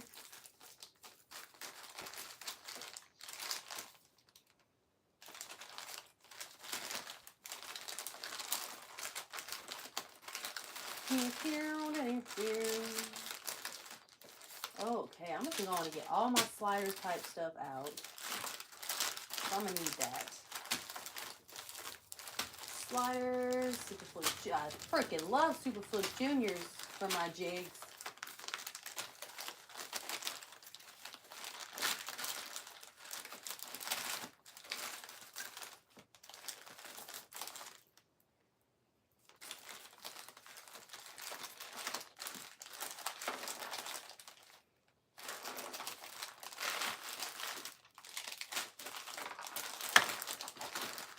Oh, a little, I'm getting sidetracked. I was looking for something else, but, um, y'all, so I was at Academy a few weeks ago. First of all, I'm gonna start off by saying that I love me a classic old freaking Zoom fluke, man. Fluke fishing is so much freaking fun and it's so effective. Like, if you're a beginner to soft plastic fishing, you start here, okay? They might say start with a wacky rig. No. You'll get you a classic old freaking fluke and just like a freaking offset hook. I don't, you know, I've used a variety of different sizes on this and it worked.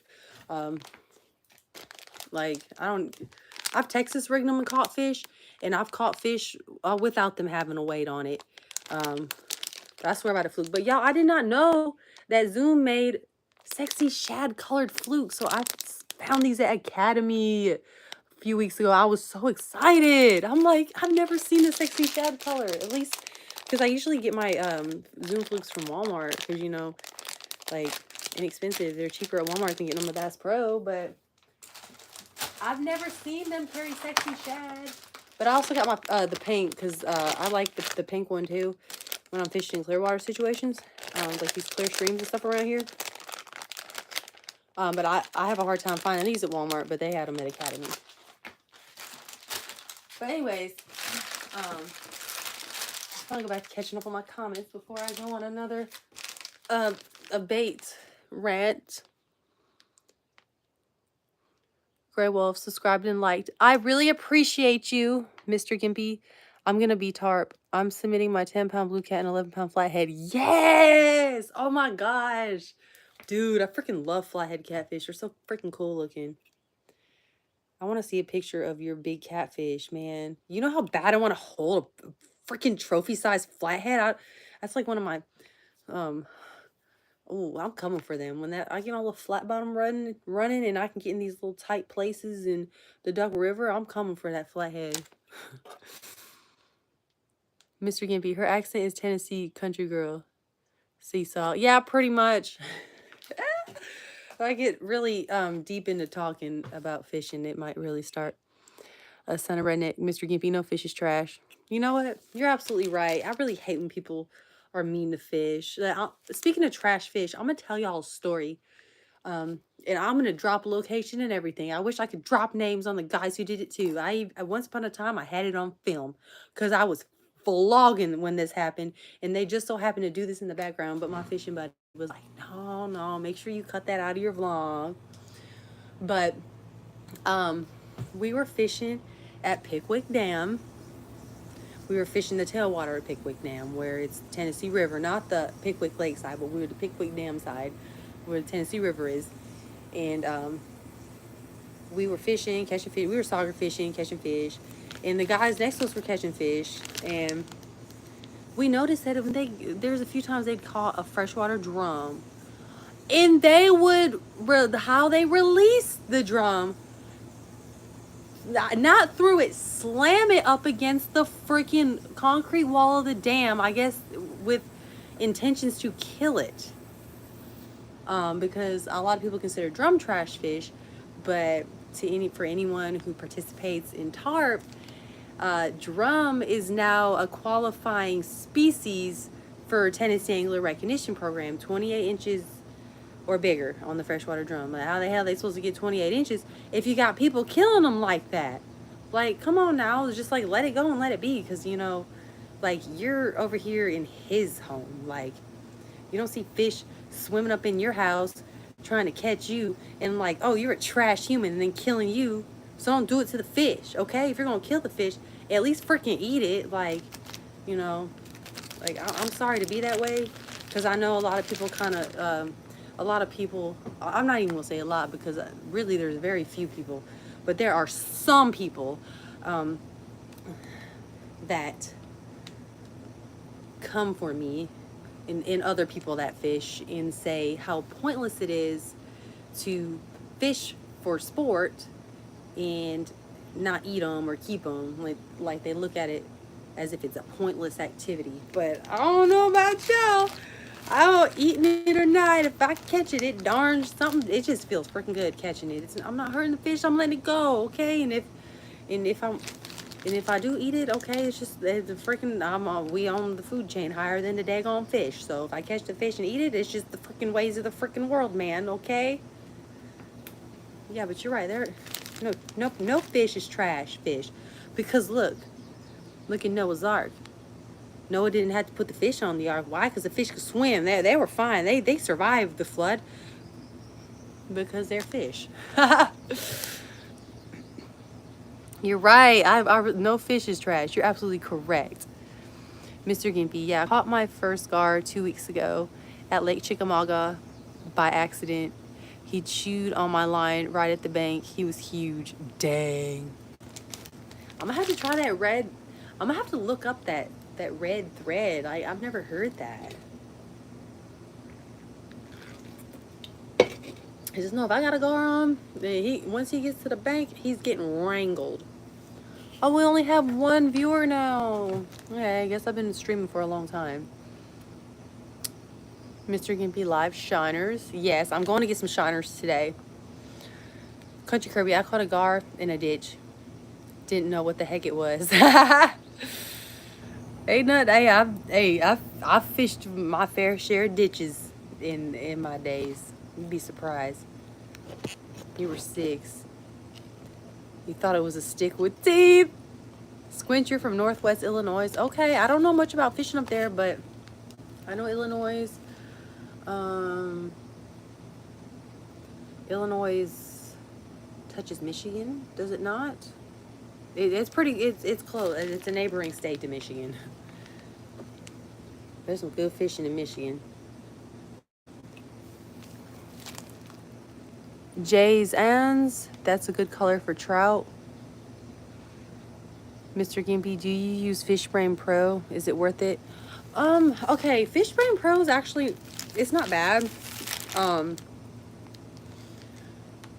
The difference is you can see what people use to catch what they caught. But I think the main benefit is because anyone can really post anything and not really be authentic about where they caught it and how they caught it, because a lot of the data on there is based off of users, what they upload. So who knows who's being sincere and who's not, because there's a lot of people that don't like telling you where they're fishing, which in most cases I don't mind telling y'all where I'm fishing, but there are some incidents where I don't really feel comfortable. But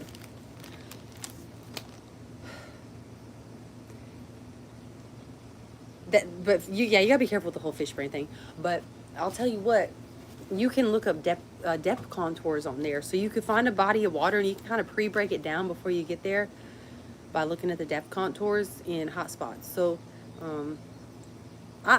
it's worth it to me because I've had FishBrain Pro for almost 2 years now. Like, if you fish a lot of new water and you want to break it down, like FishBrain Pro, I recommend it. I like it.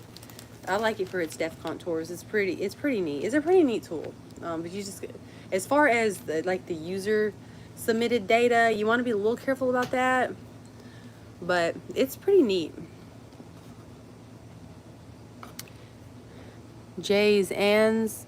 My first molly was on a pink orange 1.5 mini jig for trout. Cool. Mr. Gimpy. Oh man, that's my lure I lost last week. Is it really? Are you talking about the big deep diver? I know you lying. I know you lying. This ain't yours. It can't be. Ain't no way. But we found that Normandy Lake.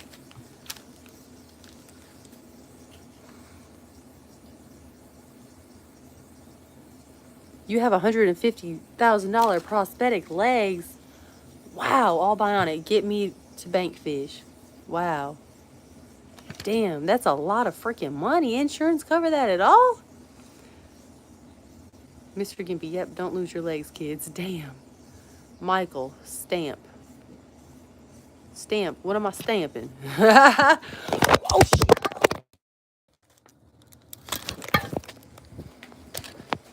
Sorry, I keep dropping my phone. It's a good thing I have a screen protector on there because there wouldn't be no screen left after today. Mr. Gimpy, I'm on Fish Brain and I'm friends with you. Cool. Super Cam. Hey. Oh, okay. I'm about to go on there and find your catfish then. I'm gonna do that. Super Cam. Hey there, young lady. Running way late here this evening. Oh, it's okay. I've been streaming for a minute. Like, I was on here to set up rigs for fishing tomorrow, but we've been talking and I got sidetracked and showed people my boats. So we've just been streaming for a minute. And plus, I'm waiting for my sister to get back with my son to see if he want to go to the pond creek or the creek pond, whatever you want to call it. Hey, Uncle Jimmy, the pink bear is creeping me out as it looks over your shoulder. Hey, Uncle Jimmy, is that the real? Are you like that? Is that you? Is that my real uncle? Yeah, I really have an Uncle Jimmy, so I don't know if this is him or someone with the same name. But it's funny. That's really funny if that is you, because why the hell is your YouTube name Uncle Jimmy? Oh, hey, Uncle Jimmy, if you my real Uncle Jimmy, comment. Country Kirby, that one viewer thing is a glitch. It probably is. I don't know.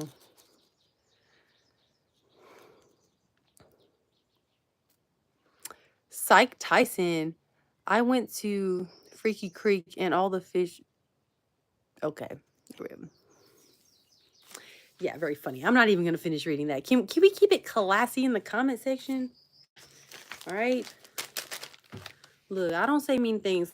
Y'all don't say mean things either, okay? Thank you. Country Kirby, man, I got to catch smallmouth soon. I feel left out. Yeah, you need to get up on game. Okay, I'm gonna go up there and look at your fish. Okay, Uncle Jimmy. No, I'm not your Uncle Jimmy. Okay, you're not the real Uncle Jimmy. Yeah, because my family was just here. They just left a few days ago. But yeah, I figured it might not be him because I'm like, why the hell would he make his username on YouTube that? But yeah, I really do have an Uncle Jimmy. Like, I ain't even kidding. Like, he's legitimately my freaking uncle. Okay, so now that we're finally caught up on the comments, we still have some viewers. We might as well stay in here because I've got nothing else going on today right now at the time being. I'm a loser. No, I'm just kidding. I'm not. But since I don't have chartreuse white in my big jigs, we got this. And some options for my 1 ounce jigs as far as trailering soft plastic. I found these this past winter, a Zoom. They're called Fat Albert Grub Bubblegum. I notice there's a random thing in here that's not that. I'm gonna get that out of there. Oh, this next comment, I'm gonna read it in just a minute because it gonna have me rolling. But these are freaking awesome. And I slayed some freaking walleye with these in Cumberland this winter. Freaking pink Fat Albert bubblegum grubs, man. Freaking phenomenal. Of course, when I'm putting them on my jigs, I have to cut, or in most cases I end up biting, which they taste nasty. Like, maybe the first 4 rings off of it. I got to modify it a little bit to fit it on the hook a little better. But these things right here, man, they slay some freaking walleye, man. So that's something that I would trailer such jig. And these right here, Charlie Brewer sliders, these are just all around a freaking excellent bait in general. I'm going to pause for a second on these because the comments are funny. Evan T said, "Would the real Uncle Jimmy please stand up?" Y'all, it's funny because I went to my friends. I went to my friend's house last night, whatever you want to call them. And on the way, I was listening. I was in an Eminem mood, and the Real Slim Shady, or whatever the hell that song. I don't even remember the name of the song. Real Slim Shady, please stand up came on. I was vibing, man. Country Kirby, lures got some wild names. They sure do. Fat Albert, Charlie Brewer slider here. These are just called a chicken. Okay, yeah. So yeah, speaking of which, Kirby, lures do have wild names, and these Charlie Brewer sliders are chicken. Literally. Look, it literally says chicken on the package, bro. Like, you should appreciate that more than anyone. Y'all see Country Kirby's channel, y'all see why I think it's funny that these are called chicken.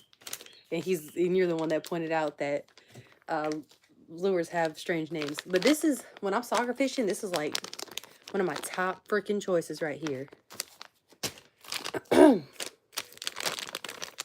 I don't know why I grabbed these. These are Ned Rig worms.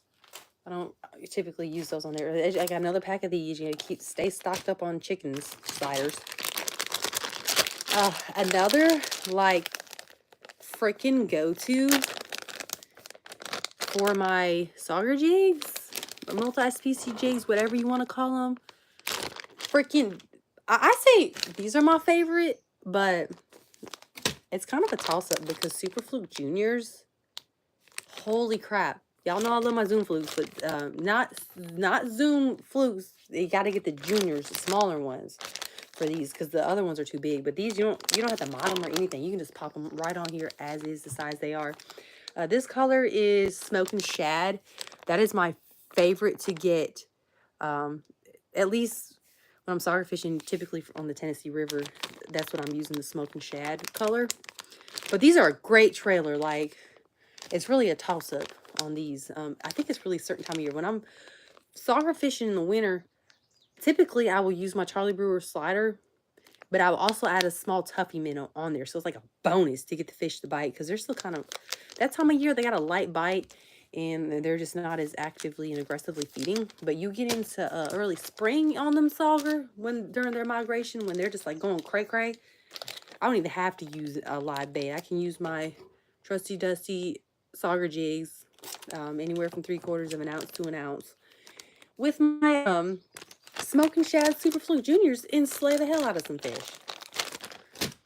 Some more Charlie Brewer sliders. Yep, this is for you, Country Kirby. Grape Neon. That's what they call these, Grape Neon.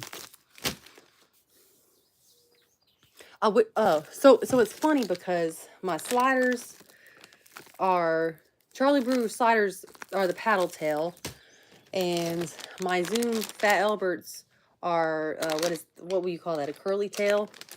And my Super Fluke Juniors I get with the fork tail. So really, sauger, walleye, especially the sauger I've discovered, they don't give a crap if they got a paddle, fork, or a curly tail. But really, I don't think I've ever caught sauger on the, yeah, I have caught sauger on the curly tail, but I've caught more walleye on the curly tail. So I guess they like their tails curly, apparently. Okay, so here's some more. Y'all see, I just, if I was rich, I'd probably have a crap ton of these Charlie Brewer sliders. I also forgot to mention on these, when I'm hooking them on my custom jig heads for sauger, I have to take off the first 2 or 3 rings to make it fit better. So, but these, okay, these are called, it's kind of got a weird name, Natural Pro Blue.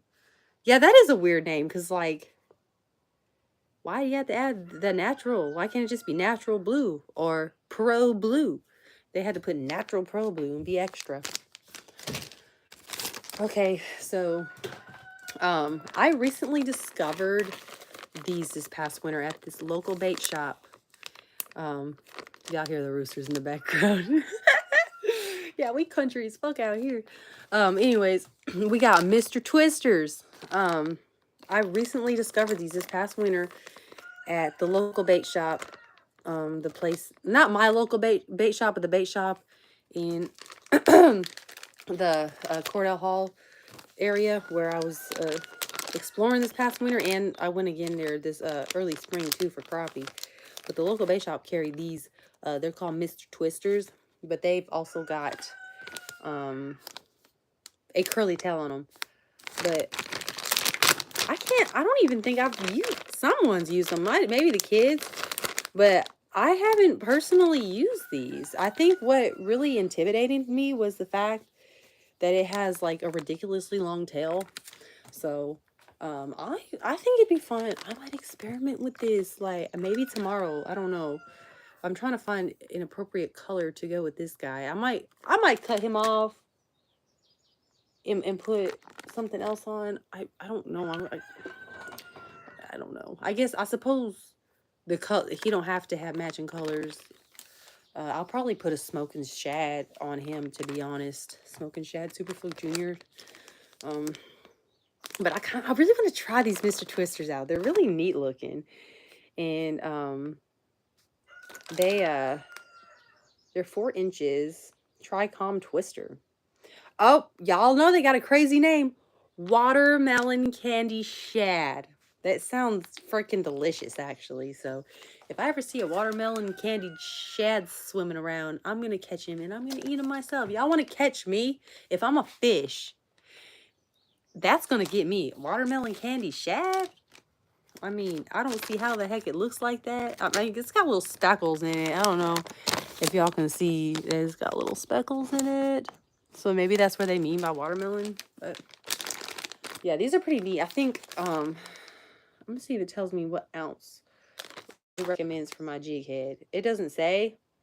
But this would probably be really neat to fish on like a half-ounce jig head. So when I go to Walmart and get jig heads, I'm going to experiment with these tomorrow. I know, Mr. Gimpy, you told me the white chartreuse works well. But I'm gonna try these out, see if they catch fish. If they don't, you know, well, honestly, I'm gonna give myself a budget before I go into Walmart to get. Yeah, I gotta go to Walmart. I can't. I don't have the luxury of just like going 10-15 minutes of street to Academy or Bass Pro. No, honey, it's like country as crap out here. I gotta Walmart, the nearest store, and even if I drive up to the next like city, which is like 25-30 minutes from here, about 30 minutes, they don't really have, they don't have no Academy. They got Walmart, they got like a mom and pop's sporting goods store, but I've never went in it. But now that I think about it, I might need to go check it out, because I might be blown away at what they had. It just kind of looked, I never stopped. I never stopped in, now that I think about it. But as far as like close to me, Walmart is where I gotta go. But I just gotta get basics. Like getting jig heads from Walmart, like you really can't go wrong with that. And I might grab a few more. Maybe, okay, y'all, I gotta give myself a budget, or I'll go in there and run up a check. Like, your girl can F up a check on bait at freaking Walmart. It's like, yeah, I got a problem. So I'll go in there. Maybe I'll give myself a $20 budget. Can't spend more than $20, but we're gonna get us some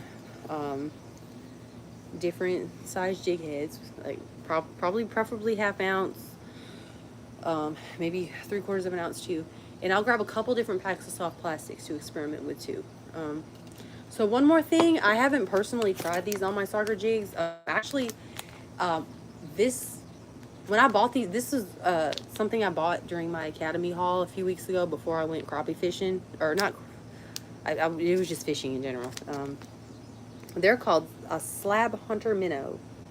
They're 2.25 inches in length, and they're recommended to be used on 1/16 ounce up to 3/16 ounce. So, they're called Slab Hunter Blue Ice. Okay, Blue Ice is I've used Blue Ice color on my flukes, and it's an awesome color. But I haven't caught any fish on these yet. But I just thought they look cool. I love Bobby Garlands. I've caught a ton of fish on Bobby Garlands, but I got these because they're bigger and they got like a forked paddle looking tail. So I think these would be really fun to fish on an ultralight jig head. So I might even try these. This is another thing I can try out because I'm gonna have an ultralight rigged, and then I'm gonna ring my baby up. My baby. Let me tell y'all about my baby real quick. Where's my baby? Here's my baby. I call her my baby because she casts like a freaking boss. This is my new Berkley Lightning rod. It's not the old OG one because my medium heavy lightning rod by Berkley was a new model, new version of it, whatever, and I used it twice before the tip broke. So I'm not going to give the rod itself too much credit because it's not the older version of Berkley lightning rods that are freaking indestructible. These are totally 100% destructible, and I've got a light on here. It's a Bass Pro Shops reel. I rescued it off of the rod because the rod it came on broke, so I saved the reel and I just popped it on this bad boy, and this thing casts like a boss, man. Like, it's so smooth.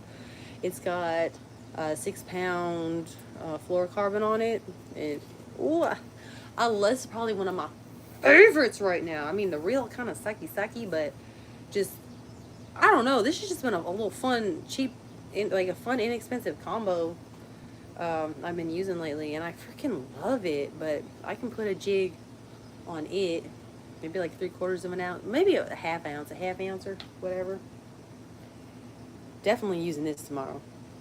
But since I'm on the kayak, I'll probably just bring those 3 poles. I'll bring my medium heavy, I'll bring 1 ultralight, and 1 medium light.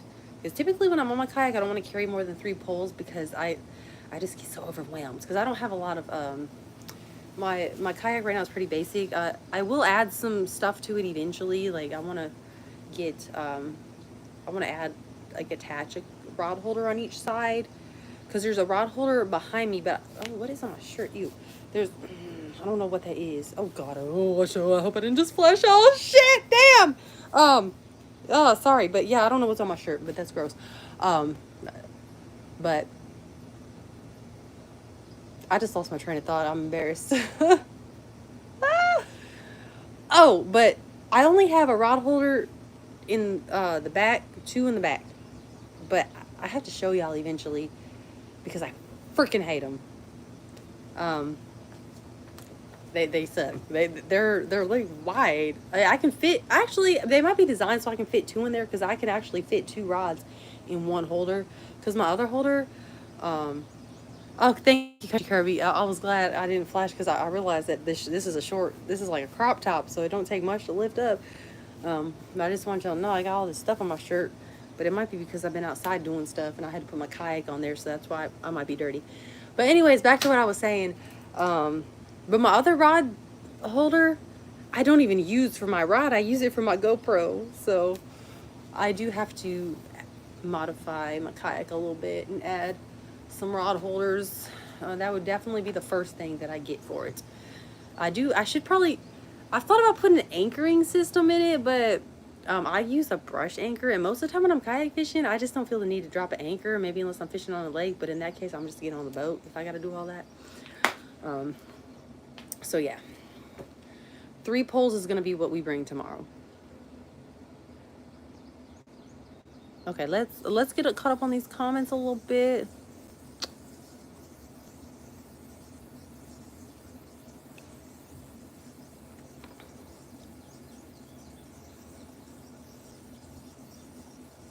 Fat Albert. I'm just laughing at the name of these lures. What's your favorite way to rig those up? With the curly tail turned down? If you tried both, which do you prefer? Ooh, you know what? Now that I think about it, when I rig them, the tail's usually going up. But I'm thinking it might not matter. It might not really matter because really when it's in the water, it's just like some cool squiggly action. So I reckon it probably wouldn't matter how you turned it, but that's a good question. I might have to look that up or ask my friend. My friend knows a lot about fishing, so he might know. Country Kirby, my friends. Hey, don't put that in, that's not plural. I was talking about my friend. I only have one quotation friend in my life right now, okay? But I'm glad we're all adults. And y'all can laugh at me when I say that. It's the struggle over here, man. It's the struggle. Yeah, it's not all it's not all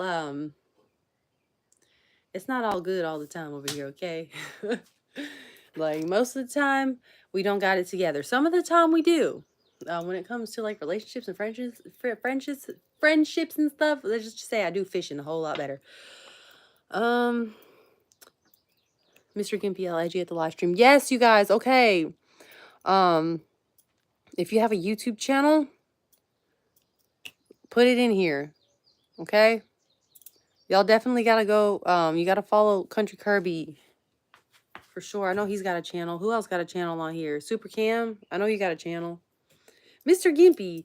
Follow Mr. Gimpy. Follow who else is on here right now? Y'all all follow each other, okay? Super Cam. Cannot go wrong with flukes. I like smoked silver flake or chartreuse silver flake. Man, how many different freaking colors do they have? Like 950? I've never heard of those. They just throw names on baits. They sure do. Just like they should let me name baits. Okay, hang on. Quick, off top of the head. Y'all comment a funky bait name. Okay, if I had a funky bait name, Mocha Caramel Supreme. I don't know why. I don't know. I got a mocha frappe earlier. Maybe that's why I got mocha on my brain. Oh, yeah. See, I wouldn't be good at naming baits because that don't even sound like a bait name. You know? We could, Fruit Punch Splash. Oh, shit. Key lime. There probably is something called key lime. There's a spider crawling on my phone and you needs to go on, sir.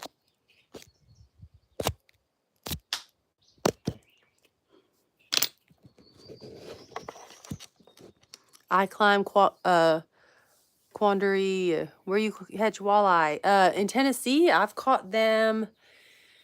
Cumberland River, not to be slept on, man. Cumberland River, Cordell Hall Reservoir, Cordell Hall Dam, walleye. I heard there's walleye, Center Hill too. So.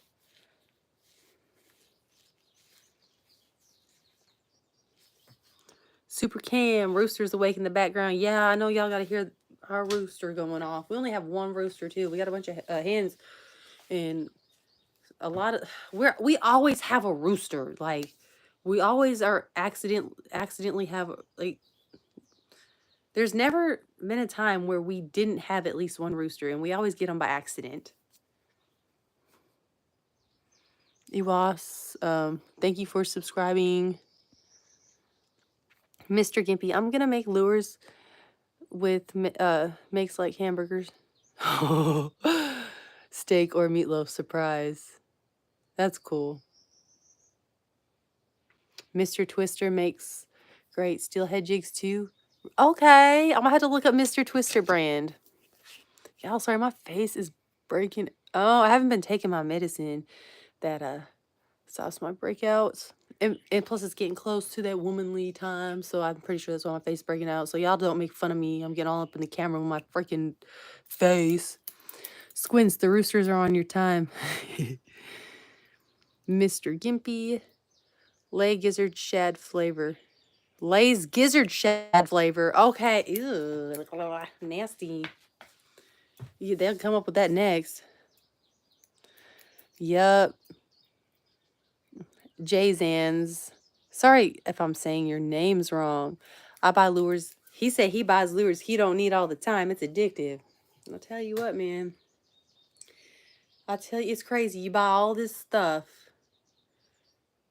to just have like 3 or 4 go-to baits that catch fish all the time. I'm telling you. That's how it be. Cabela's or Bass Pro Shops, you can get 3/8 or ½ ounce unpainted jig heads, a pack of 25 for around 5 something. Yeah, see my y'all remember Smallmouth Slayer on my vlogs. I used to get my custom sauger jigs from him because he had someone that painted them and tied on the extra singer hook, and I would get them from him for free, and I had to buy them, and I gotta like go, like I gotta find. I found a shop that sells them, but it's like almost 2 hours from me, so I'm having to. I don't know. I'm sorry, but the way things are going right now, I just don't see me getting time to make my own jigs. But whenever I do have, like, whenever I can stop working, okay, whenever I can work less and fish more, I'm sure I can make time to try to attempt to make my own jigs. I think that'd be freaking fun to make my own sauger jigs. You know, like the inspiration is the struggle I have getting custom sauger jigs. So why not make my own and try to sell them? But I feel like there's really not a big market for them either. That's why it's hard to find them in like Walmart. I can't even get them at Bass Pro Shops. So, and I think a lot of it's based off of demographics. The reason I could find, well, I say demographics, but I'm not even sure if I'm using that correctly.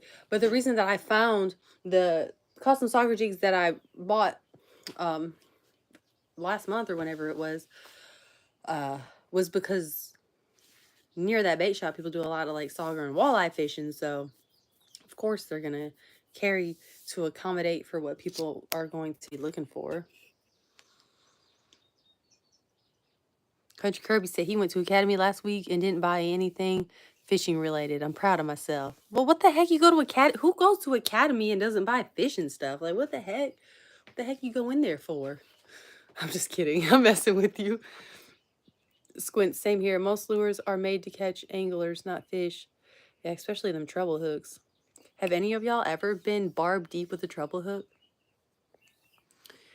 Jason, okay, hang on. Yeah, oops, yeah, that was embarrassing, y'all. I'm sorry, I don't typically mess up that bad. But I can't. Oh, that's...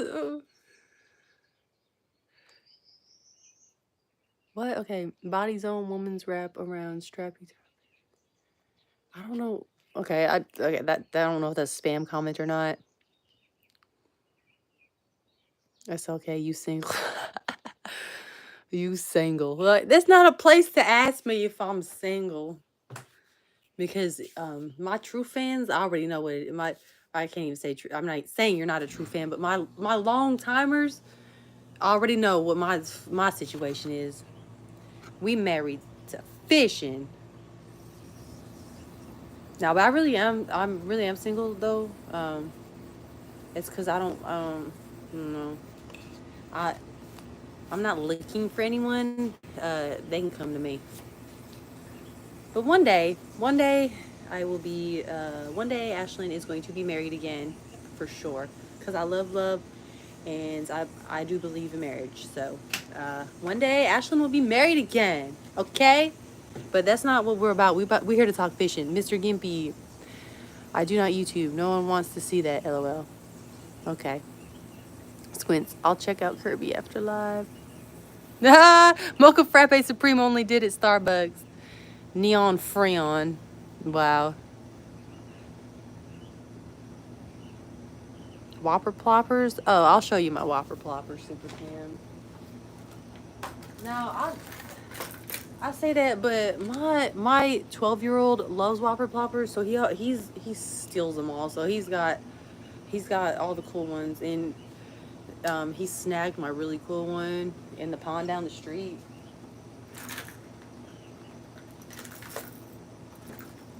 But I only have 2 in my tackle box right now. Like, my kids got all my other ones.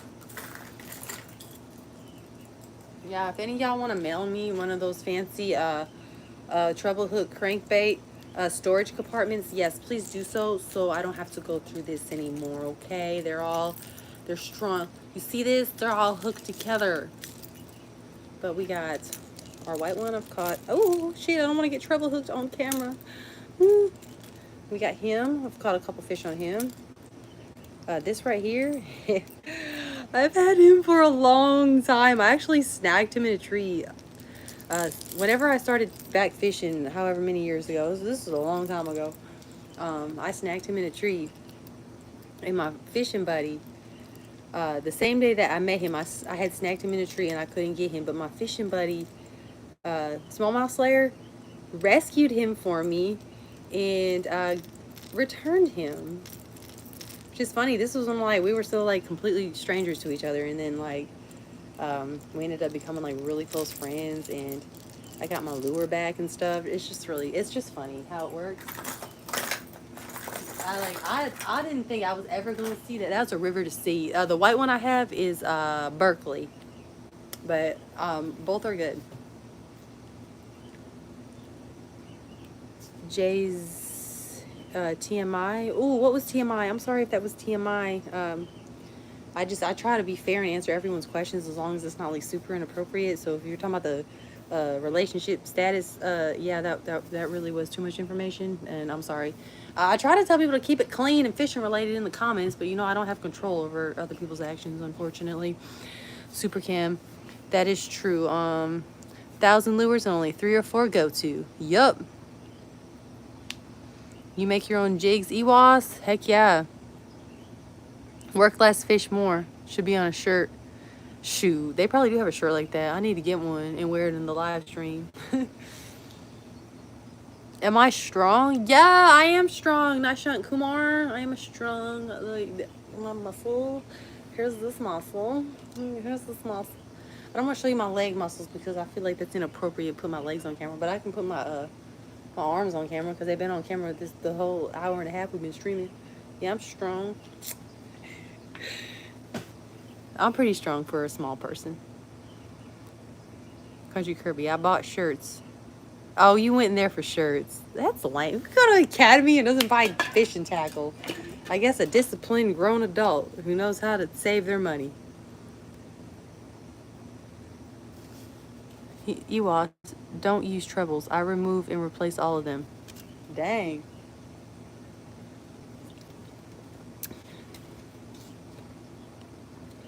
Country Kirby, Ewas, I got one stuck in my inner thigh. Almost got... Oh, ooh. How did you do that? Ow. That's some sensitive meat down there. In your... Okay, sorry, I'm back. I had to make sure my sister didn't text me.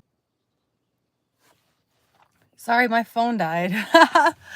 My phone died. I had to move out of the garage into the truck. My son's still at home. It looks like we are not gonna be able to go fishing today. I gotta go to bed early. I have to wake up at like 4 freaking in the morning. So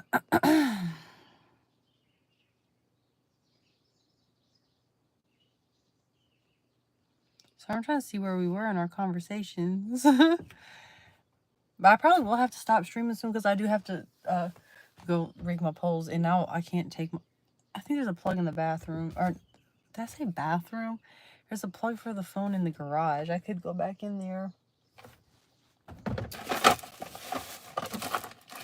But let me wrap it up and look at these comments so I can get to focusing on getting everything ready to go.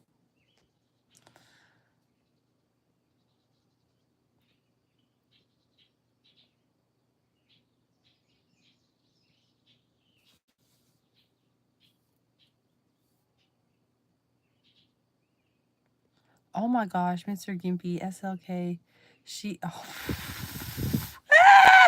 we are not married. I'm not married. I was married before, though. I was married for 8 years. He didn't like fishing, so maybe that's why it didn't work. I liked fishing, he didn't, so he cheated on me with girls who didn't like fishing, too. Gosh, man, like, if you're gonna cheat, at least you could have did better. Why are we talking about... Let's talk about fishing. I wonder if fish do, like... I wonder if fish ever have drama like humans do. That scary Kirby made me cross the legs. What? Oh, yeah, the treble hook. That's wild. No, No. Y'all stop all this madness in the comment section. Shady 219, how do I catch you? I don't, look, I'm not even gonna, I'm not even gonna knock y'all for for the pickup lines, because I mean, you could be a great person. I just don't know you. I don't know you. I don't know you. But I will tell y'all a secret. Like, if you know Ashlyn Baxter on Fishbrain, you can send me messages on there. If you do want to know more about me or tell me more about you, just saying. Ewas, no fish in the trees. Yep, just squirrels.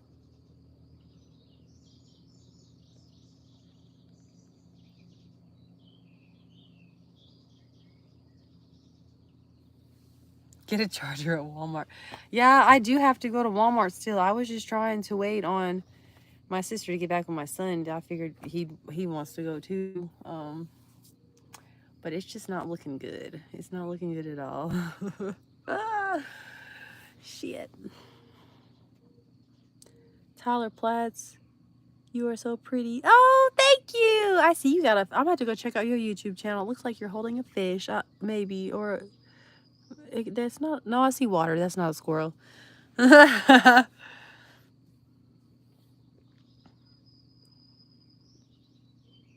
Mr. Gimpy, I wish I was 25.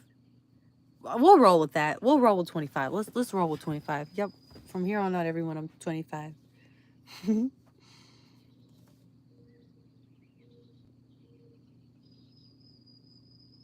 Yeah, cold shower. Okay, everyone. A lot of people ask me how old I am. Crappers. I had to say my age on live earlier. I gotta say it again. What's 41 minus 10? Okay, that's how old I am. Minus 10 from 41.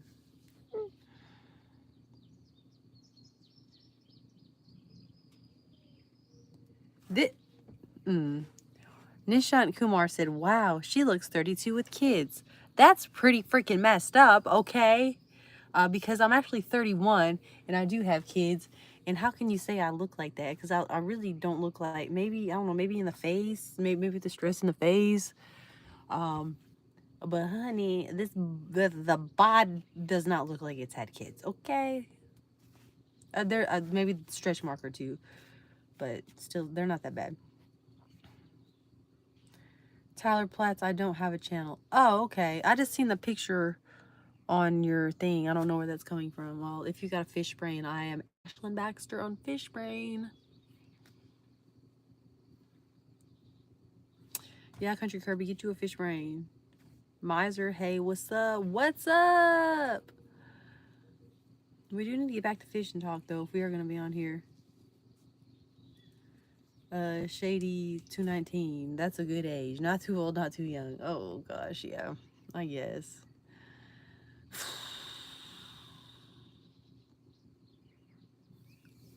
Y'all don't ask me how old I am no more, okay? It's no one's business.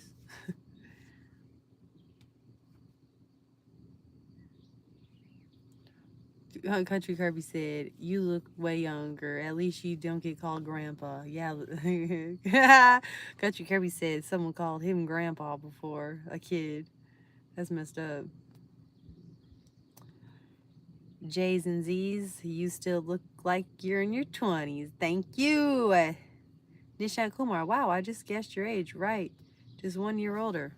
Yeah, okay. I'm not dealing with you, Nishan Kumar, just because you said I looked like I was 32 with kids.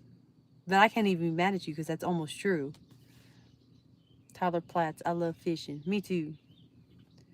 Mr. Gimpy, do you use a trolling motor on your kayak? Hell no. I got a paddle. In arms. It's really a full body workout when I'm paddling upstream. It's freaking amazing. But no trolling motor. I don't have any plans to get one anytime soon either, because if I gotta go that hard on my kayak, I'll just get in the freaking boat. Like, that's just too much. Too much. It'd be too heavy. Too much.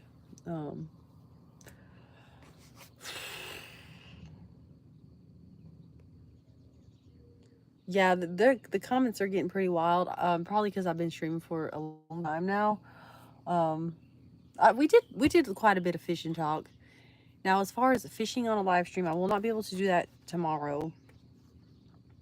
But there's a slight possibility because I've been contemplating because I was gonna get a room and go there tonight, but it's not looking like that's gonna happen because it's already 7:13, and I'm just gonna stay here and just wake up early. But tomorrow, your girl's probably gonna be too tired to drive home, so I might get a room and stay up there. Um, and if that's the case, we can do like a live stream. Maybe I can try to go to the dam and fish at night and do a live stream. That's a possibility. I also seen I don't really go to bars, but I seen there's this really cool bar nearby. That's another possible thing. I don't know if live streaming there would be appropriate, but we might do another live stream tomorrow. I would really like to try doing some night fishing at the dam. But it's like, do we want to go back there at night after fishing all day? I don't know. But just know, um, since I've told you guys I'm no longer gonna plan live streams, considering the fact that half the time I plan them and I don't even make it to them. Um, Typically they're gonna be on the weekends. They're gonna be on a Friday or a Saturday for the most part, unless something weird happens. But anyways, let's catch up these comments, and I'll probably get up off of here.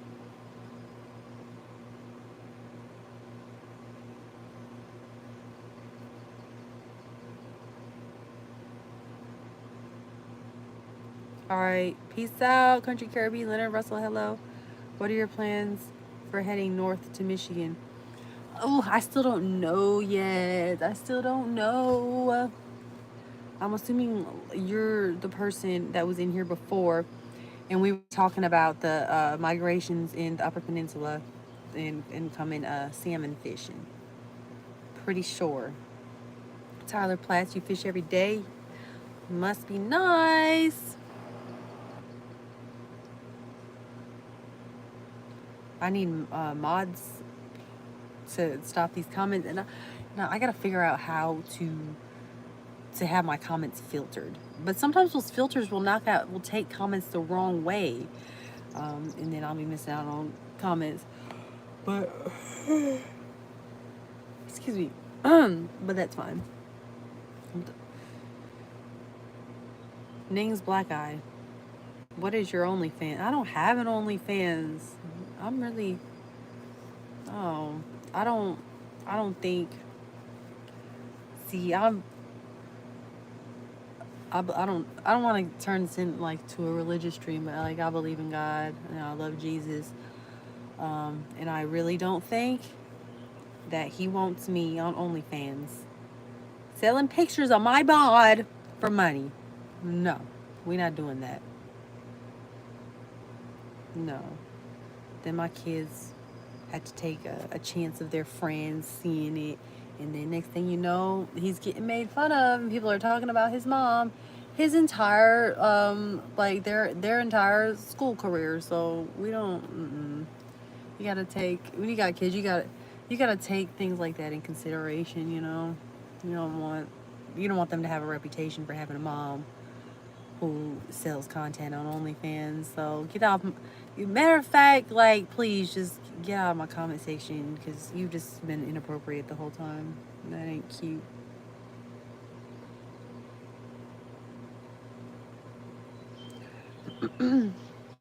But thank you.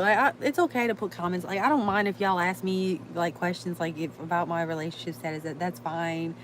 I don't care if y'all tell me that I'm pretty and stuff like that's fine. But like that other weird stuff, like get it the heck out of here, please. We're supposed to be talking fishing. Um, but thank you, Tyler Platts, J's and Z's. You're very social, so I hope to see more lives. Yes, I'm trying. I definitely can't do one every day. Life is so dang busy, but it's a goal to at least do one once a week. Okay. Okay, you've been catching brown trout. Okay, so all right, I remember you, Lana Russell. Okay, let me see. Tim Donnelly, the bass fishing has been great over here in RINCT. What state you fishing? What is Rhode Island and Connecticut? What state you fishing in? Tennessee. Tennessee. Okay, I think I'm gonna go ahead and get my charger and I'll just finish rigging with the live on because we still got people coming in and I'm not really doing much of anything anyways. But I gotta find my charger. I thought I had one in here. Or else I have to go in the house. I don't feel like going in the house.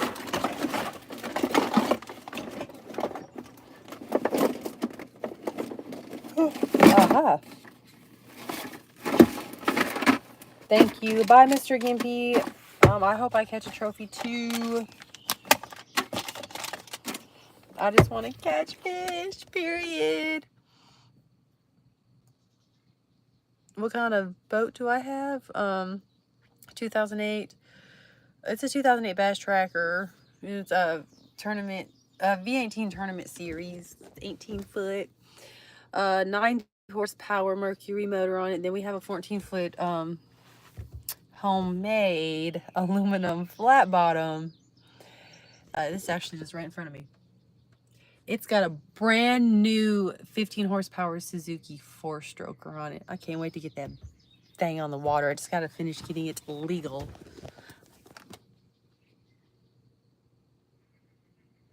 You have a Ranger. Nice. If you have Fish Brain, Ashlyn Baxter, ASHLYNN Baxter, like follow me on there. I would love to see your catches. But as long as we have some people tuned in, we'll keep streaming. I'm gonna go back in the garage and tie some stuff up because I still have to rig my ultralight and my medium light for tomorrow's fishing adventure. I like my truck, ain't she pretty? Now she's a work in progress because this thing little thing's falling. I do mudding, so I think that's why this thing's falling off here. It's missing a little screw to keep it in there, but honestly, I might just I got some epoxy. I might just ghetto rig it with that because yeah. And then but then my little bumper thing here is hanging off. It's been acting weird ever since that deer ran into the side. They fixed the side, but I think it just misaligned my bumper and I hate it. It's just it looks like it's about to see it's coming off. I have to figure out how to get it on there better. I don't know, but I know a really good body shop that I use. They could fix this up for me. I just need I don't need it replaced. I just need it on there better. So I don't know how much they'll charge for that, but the thing looks like it's falling off there. Or else she'd be pretty. But them wheels though, they dirty because she's used for the intended purpose of having her. But them wheels though, they're so pretty. I shouldn't have got out of here and started looking at it because now I'm fixing stuff. But I don't know. She gets drove and she gets used. All right. We ain't no concrete cowboy over here. I would never get a 4x and be a concrete cowboy. I could never be that person. We country out here. We like to turn on that four-wheel drive. Oh, shit. Oh, I need to stop swearing. I don't think I'm supposed to be swearing on here. Okay. We back popping in the garage. Back popping in the garage. Retouch on. I pressed retouch. I don't know what that means, but it's probably this wand. Retouch is off. Because I don't need you retouching anything. Phone. That's all the lighting we have in here. Sorry. Sun's going down over here. Okay. Squints. I was planning on getting a boat, but a buddy talked me into a kayak and said, get both. I got a kayak and 2 boats. And honey, I want another kayak. Not for me, but for if I have friends or if I ever want to take a friend fishing who doesn't kayak fish on a regular basis or family member, I'll have a kayak for them to use. So I'd probably just get a used one, maybe in the $200 range or something. So that's a future thing. I probably got $100,000 of things in my head that I need and want, but But that's, you know, we'll get them in due time. We got our first setup here. Medium heavy, 1 ounce jig with the stinger hook on there. I hooked it up so it don't get caught in it. Well, it came off, but I don't want it to get caught on anything in my car. And then we got, I just went ahead and put on the Smoking Shad Super Fluke Junior on there. So we got him ready to go.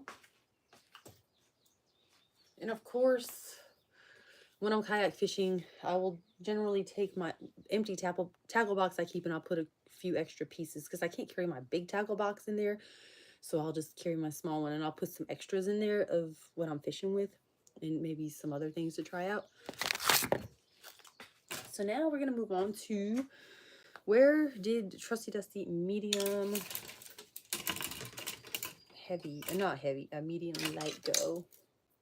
It's got a freaking speed toad on it or something on there right now. It's a little too heavy for this. But you see the Berkley lightning rods, they got a real flexible tip. Like, these are great for sauger and walleye fishing. This was my medium heavy Berkley lightning rod was a gift that I received for my birthday last year.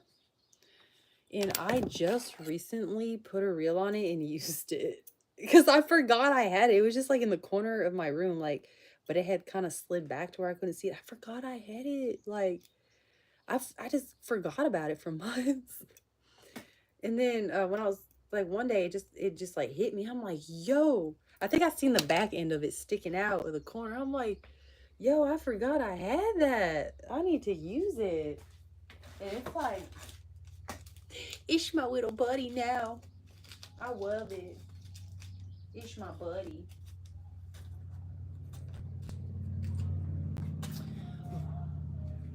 What is that? Let me just make sure it's got enough line on it. Looking like it's got plenty of line on it. I can't rig this because I don't have a 1/2 ounce jig head. And that's what I really like to put on here, or 3/4 of an ounce, possibly. So we'll set that aside, but it ain't nothing for me to tie that on and put a soft plastic on. And like I said, I want to try Mr. Twister, but then there's no telling what I might pick up at Walmart. I'll pick up a couple different soft plastics to put on jig heads. Okay, ultralights. Where are you at, buddy? Where's Pflueger ultralights? Pflueger is probably my favorite brand of reel right now. It's fairly inexpensive and it's nice. I don't know what's going on with this. Looks like it's a little tangled, so I'm gonna have to get that tangle out before I can rig it.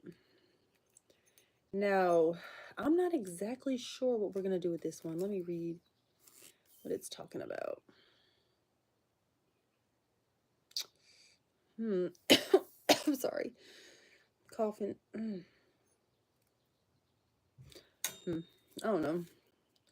This is a fairly new combo. I'm trying to think what I'm gonna. It's like I might bring 4 poles tomorrow because now I think about it, like, we need some non-jigging action too. I don't know what. But because I can put live bait on my 1 ounce jig. Yeah, I'm really contemplating, like, I don't know. I don't really want to bass fish tomorrow. Like, I kind of want to, I want to, you know what? We're going to stick to the plan, okay? Tomorrow's theme fishing is we're going to fish the bottom in my kayak, okay? And we're going to stick to that plan. So that way I don't get overwhelmed and be all over the place. So that's what we're going to do, because too much at once, I start going crazy. Y'all, I'm a little hungry. It's going on 7:30. I'm not sure what time that place up the street closes, but I think I want to order a freaking plate from Log Cabin, like a country fried steak or something. Oh my gosh, like, I'm hungry. I don't feel like cooking. There's leftovers in the fridge. I reckon I could eat those. but I kind of want a nice plate of food. So I gotta see what time they close. Oh, I'm so hungry. But let me finish doing this. But I'm just letting y'all know that after these fishing poles are done, I'm probably gonna have to get off here so I can eat. And I might need to call my sister or text her or something because she's still not back. And I was hoping to hang out with my son before he went to bed, or before I went to bed too, because I'm leaving early in the morning. And I only got one son here right now. Well, he's not here yet, but I'm only gonna have one son here for the next few days. Um, he is 11, and at 4:30, I'm leaving. He's not going on this particular trip. He's not the biggest fan of fishing out of the kayak. He gets really frustrated, which when you first learn or when you first start out kayak fishing, it can be frustrating. So this got plenty of line. Oh, it's trying to go back down through the eye. Save it. Don't you hate when that happens? When you feed the line up through all the eyes and then something happens and you get to the top and it slides all the way back down.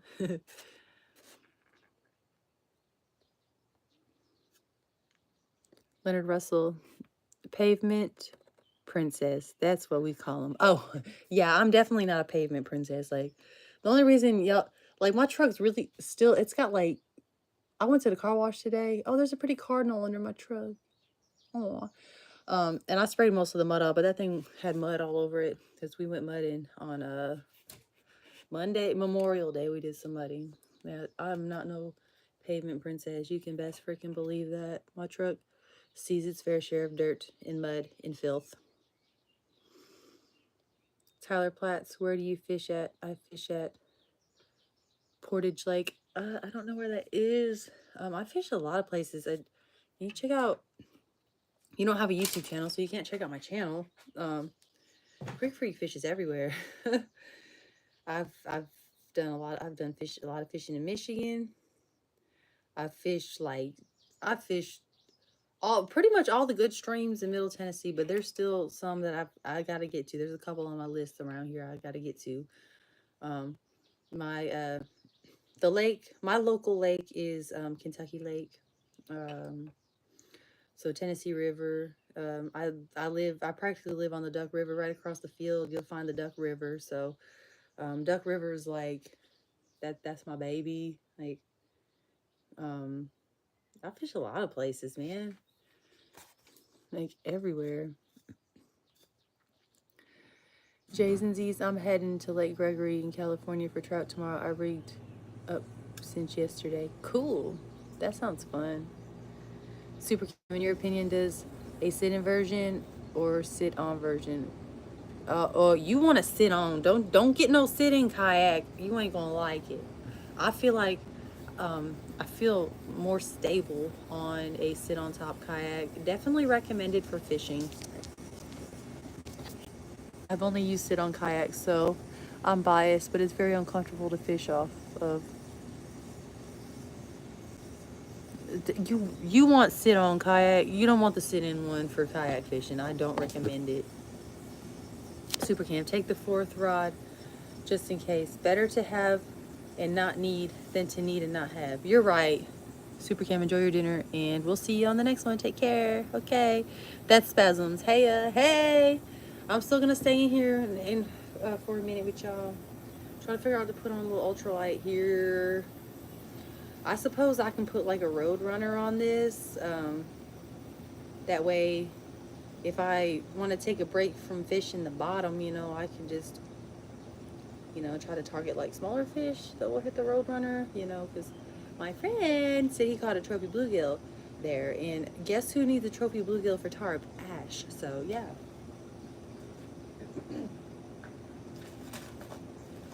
But y'all, I've got I stepped on something and it crunched. It was a zip tie. I only got 2 of my Roadrunners left. I can't remember what ounce these are. Like, I can't just look at a lure and tell the ounce. I need to get better at that. Hey, I was never too good with fractions anyways. Ooh, I'm tired. I'm gonna go to bed early. I'm going to bed early. I'm gonna eat. I'm gonna work on some editing, and I'm gonna go to bed. Like, I'm skipping my workout today. I don't got time. Oh, I've ended up live streaming a long freaking time, y'all. But I appreciate it. Like, this has been a pretty successful live stream as far as keeping an engaged audience for a prolonged period of time. Like, I'm proud. I'm proud of us. I'm proud of us. J's and Z's, does anyone recommend the Pond Prowler 10? What the heck is the Pond Prowler 10? I can't recommend it because I don't know what the crap you're talking about. Is that a brand of kayak?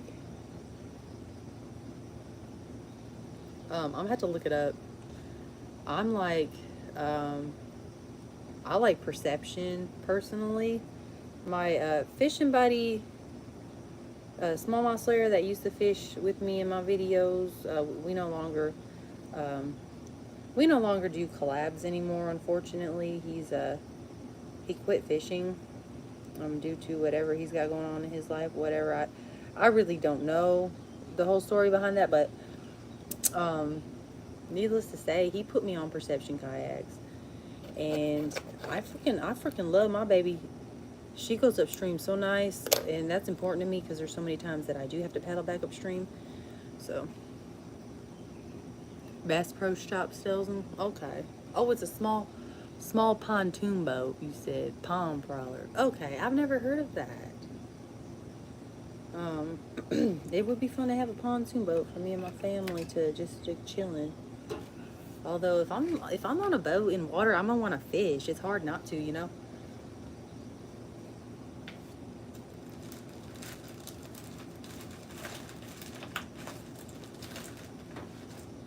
I'm not gonna put a plastic on this just in case when I go to Walmart I find um, a plastic that I would prefer better than this.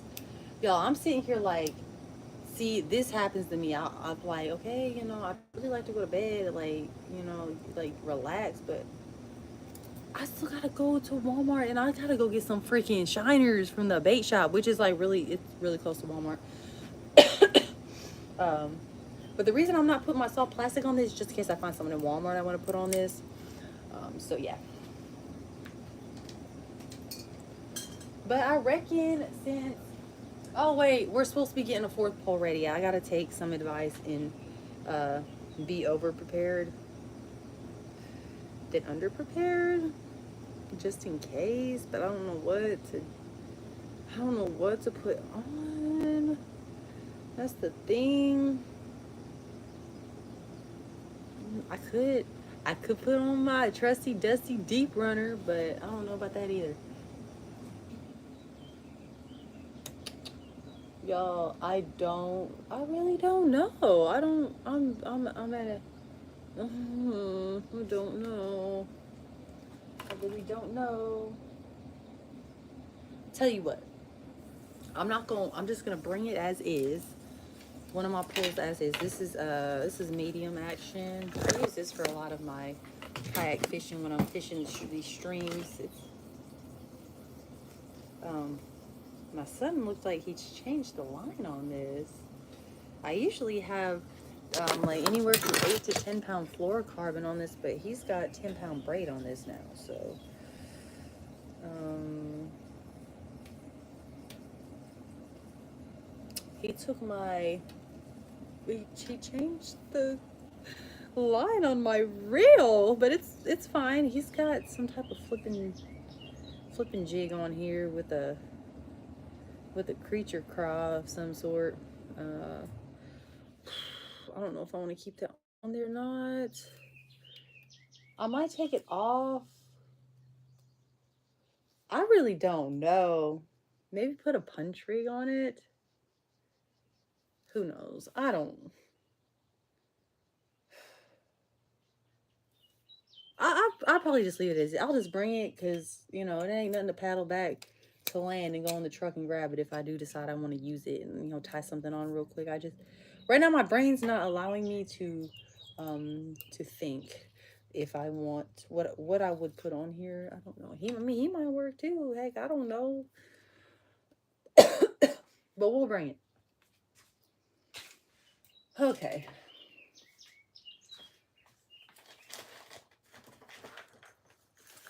So game plan now is I've got to go get a couple of things. I was really trying to wait for my sister to get back. But I guess I'm just gonna have to go ahead and go and grab the things that I need. And when I get back, I just gotta put the poles in the car. I'm gonna have to put the bait in the bait bucket in the car. My landing net. I'm definitely gonna bring a cast net because just in case I see bait and I want to cast net it, because ain't nothing better than using like matching the exact hatch or matching with the exact, you know what I'm saying? So, and sometimes I just like cast netting for fun. So I'll bring cast net. I just gotta pack me a little tackle box. I call this my portable tackle. It's broken. I'm gonna have to get a new portable tackle box. See, it's the Creek Freak portable tackle box, the one that I will load and unload each time I go fishing, just to have some stuff with me when I'm on the kayak. Just kind of minimize the amount of stuff that I have. Look at, what's that, like an umbrella rig? I've never used that, but I see, that's just like, you go and you just buy stuff because you buy tackle just because you don't have it. And then you just have it and you never use it. Oh gosh.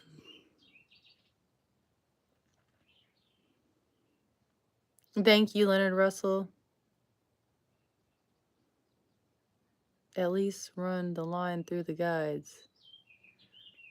Did I not run the line through the guides? What are you talking about? Did I miss one? Now I'm about to go look and see if one's missed somewhere. Don't come for me. Don't come for me unless you know for sure I rigged my stuff wrong, okay? Because that happens sometimes. You miss an eye. Now I'm questioning my sanity.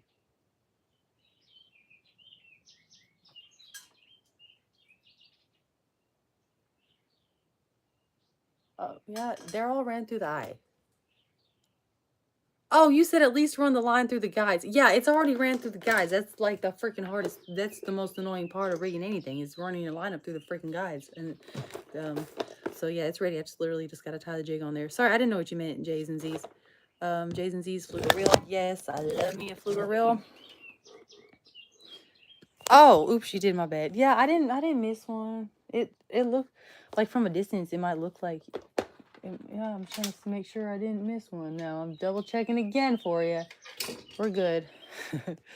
But I am gonna get off here. Oh, thanks, TD. Best fishing chick, TD4. Best fishing chick on the tube. Well, thank you. There's a lot of other talented female anglers out there that put in a lot of work. And I'll tell you what, I put in the work. And I'm definitely love it, and I'm passionate about it. And whether or not people like it and watch it, I really could care less, because there are people who do like it and watch it. And that's who we're doing it for. And my kids too. My kids enjoy it. And it's just a, I don't know, it's kind of like a fishing diary too, which I do plan on getting a book to log stuff like this too. But it's just fun, man. It's fun. I love it. Like, I don't know, it just makes me feel good.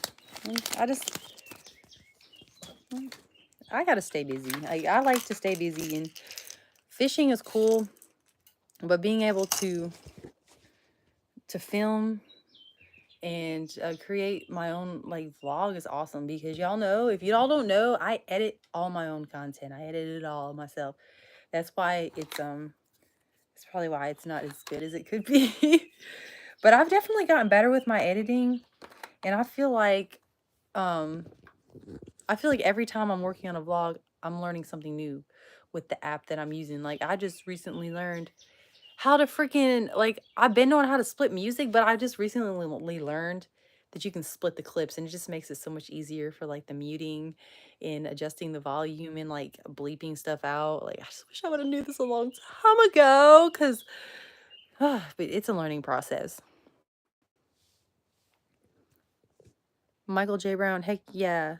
I slay them smallies, girl. I say slay them smileys, girl. Yeah, what you said. Y'all making it hard to leave out of here, but I guess to go. But before I go, I'm gonna go ahead and no, I can't load up this tackle box because I gotta go to the store. So I'm gonna go ahead. Like I should have did this when I was in town, but I'm gonna go ahead and go. But anyways, y'all be looking out for my next vlog. It'll probably be up in about 2 days. I'll probably be able to. I'll probably have a short up before I go to bed tonight. So I might have a short up tonight, and I'll probably be and tomorrow I'm going to. Here's the video schedule. Tonight I'll have a short out. Tomorrow I'll have another short, and tomorrow's short's going to be a fishing knot tutorial. So I've done 2 marine knot tutorials, but tomorrow I'm going to do a fishing knot tutorial. And then 2 days I'll have a full vlog up. Full video out. It's probably going to be about 15 minutes. I don't think it's going to be that long. Which if y'all know me, you know 15 minutes is short for a vlog.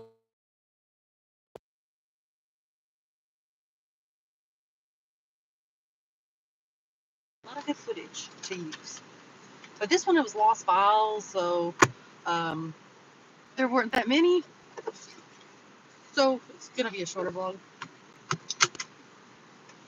So off to the Walmart. I would stay on this live and bring y'all into Walmart with me, but I'm gonna lose service because I live in the middle of freaking nowhere. So whenever I get to Walmart,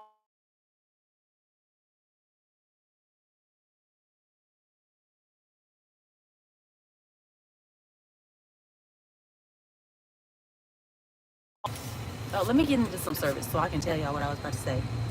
Because I see as soon as I started pulling out my driveway, my Wi-Fi disconnected. Golly. Okay.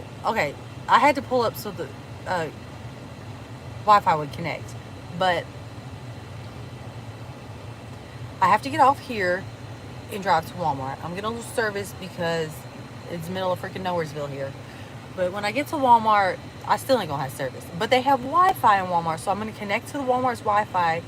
And whoever wants to join the stream and help me pick out some stuff for tomorrow, do it. I think this will be a lot of freaking fun. It takes me about 20 minutes to get to Walmart, so be checking for me in about 20-25 minutes. I'm going to rejoin the live, and whoever wants to join me in getting my jig heads and some soft plastics for tomorrow, let's do it. And I will even I will attempt to live stream in our local bait shop too. I want to show y'all. I mean, it's really not much. I might not even have to go to Walmart. I could probably get all my bait from this spot. It would probably just be cheaper at Walmart, but it's called Hunt Sports. That's where I get my bait. It's a gas station, but it also has bait. But I'm about to go, y'all. Okay, I'm gonna give me 20-25 minutes. I'll be back.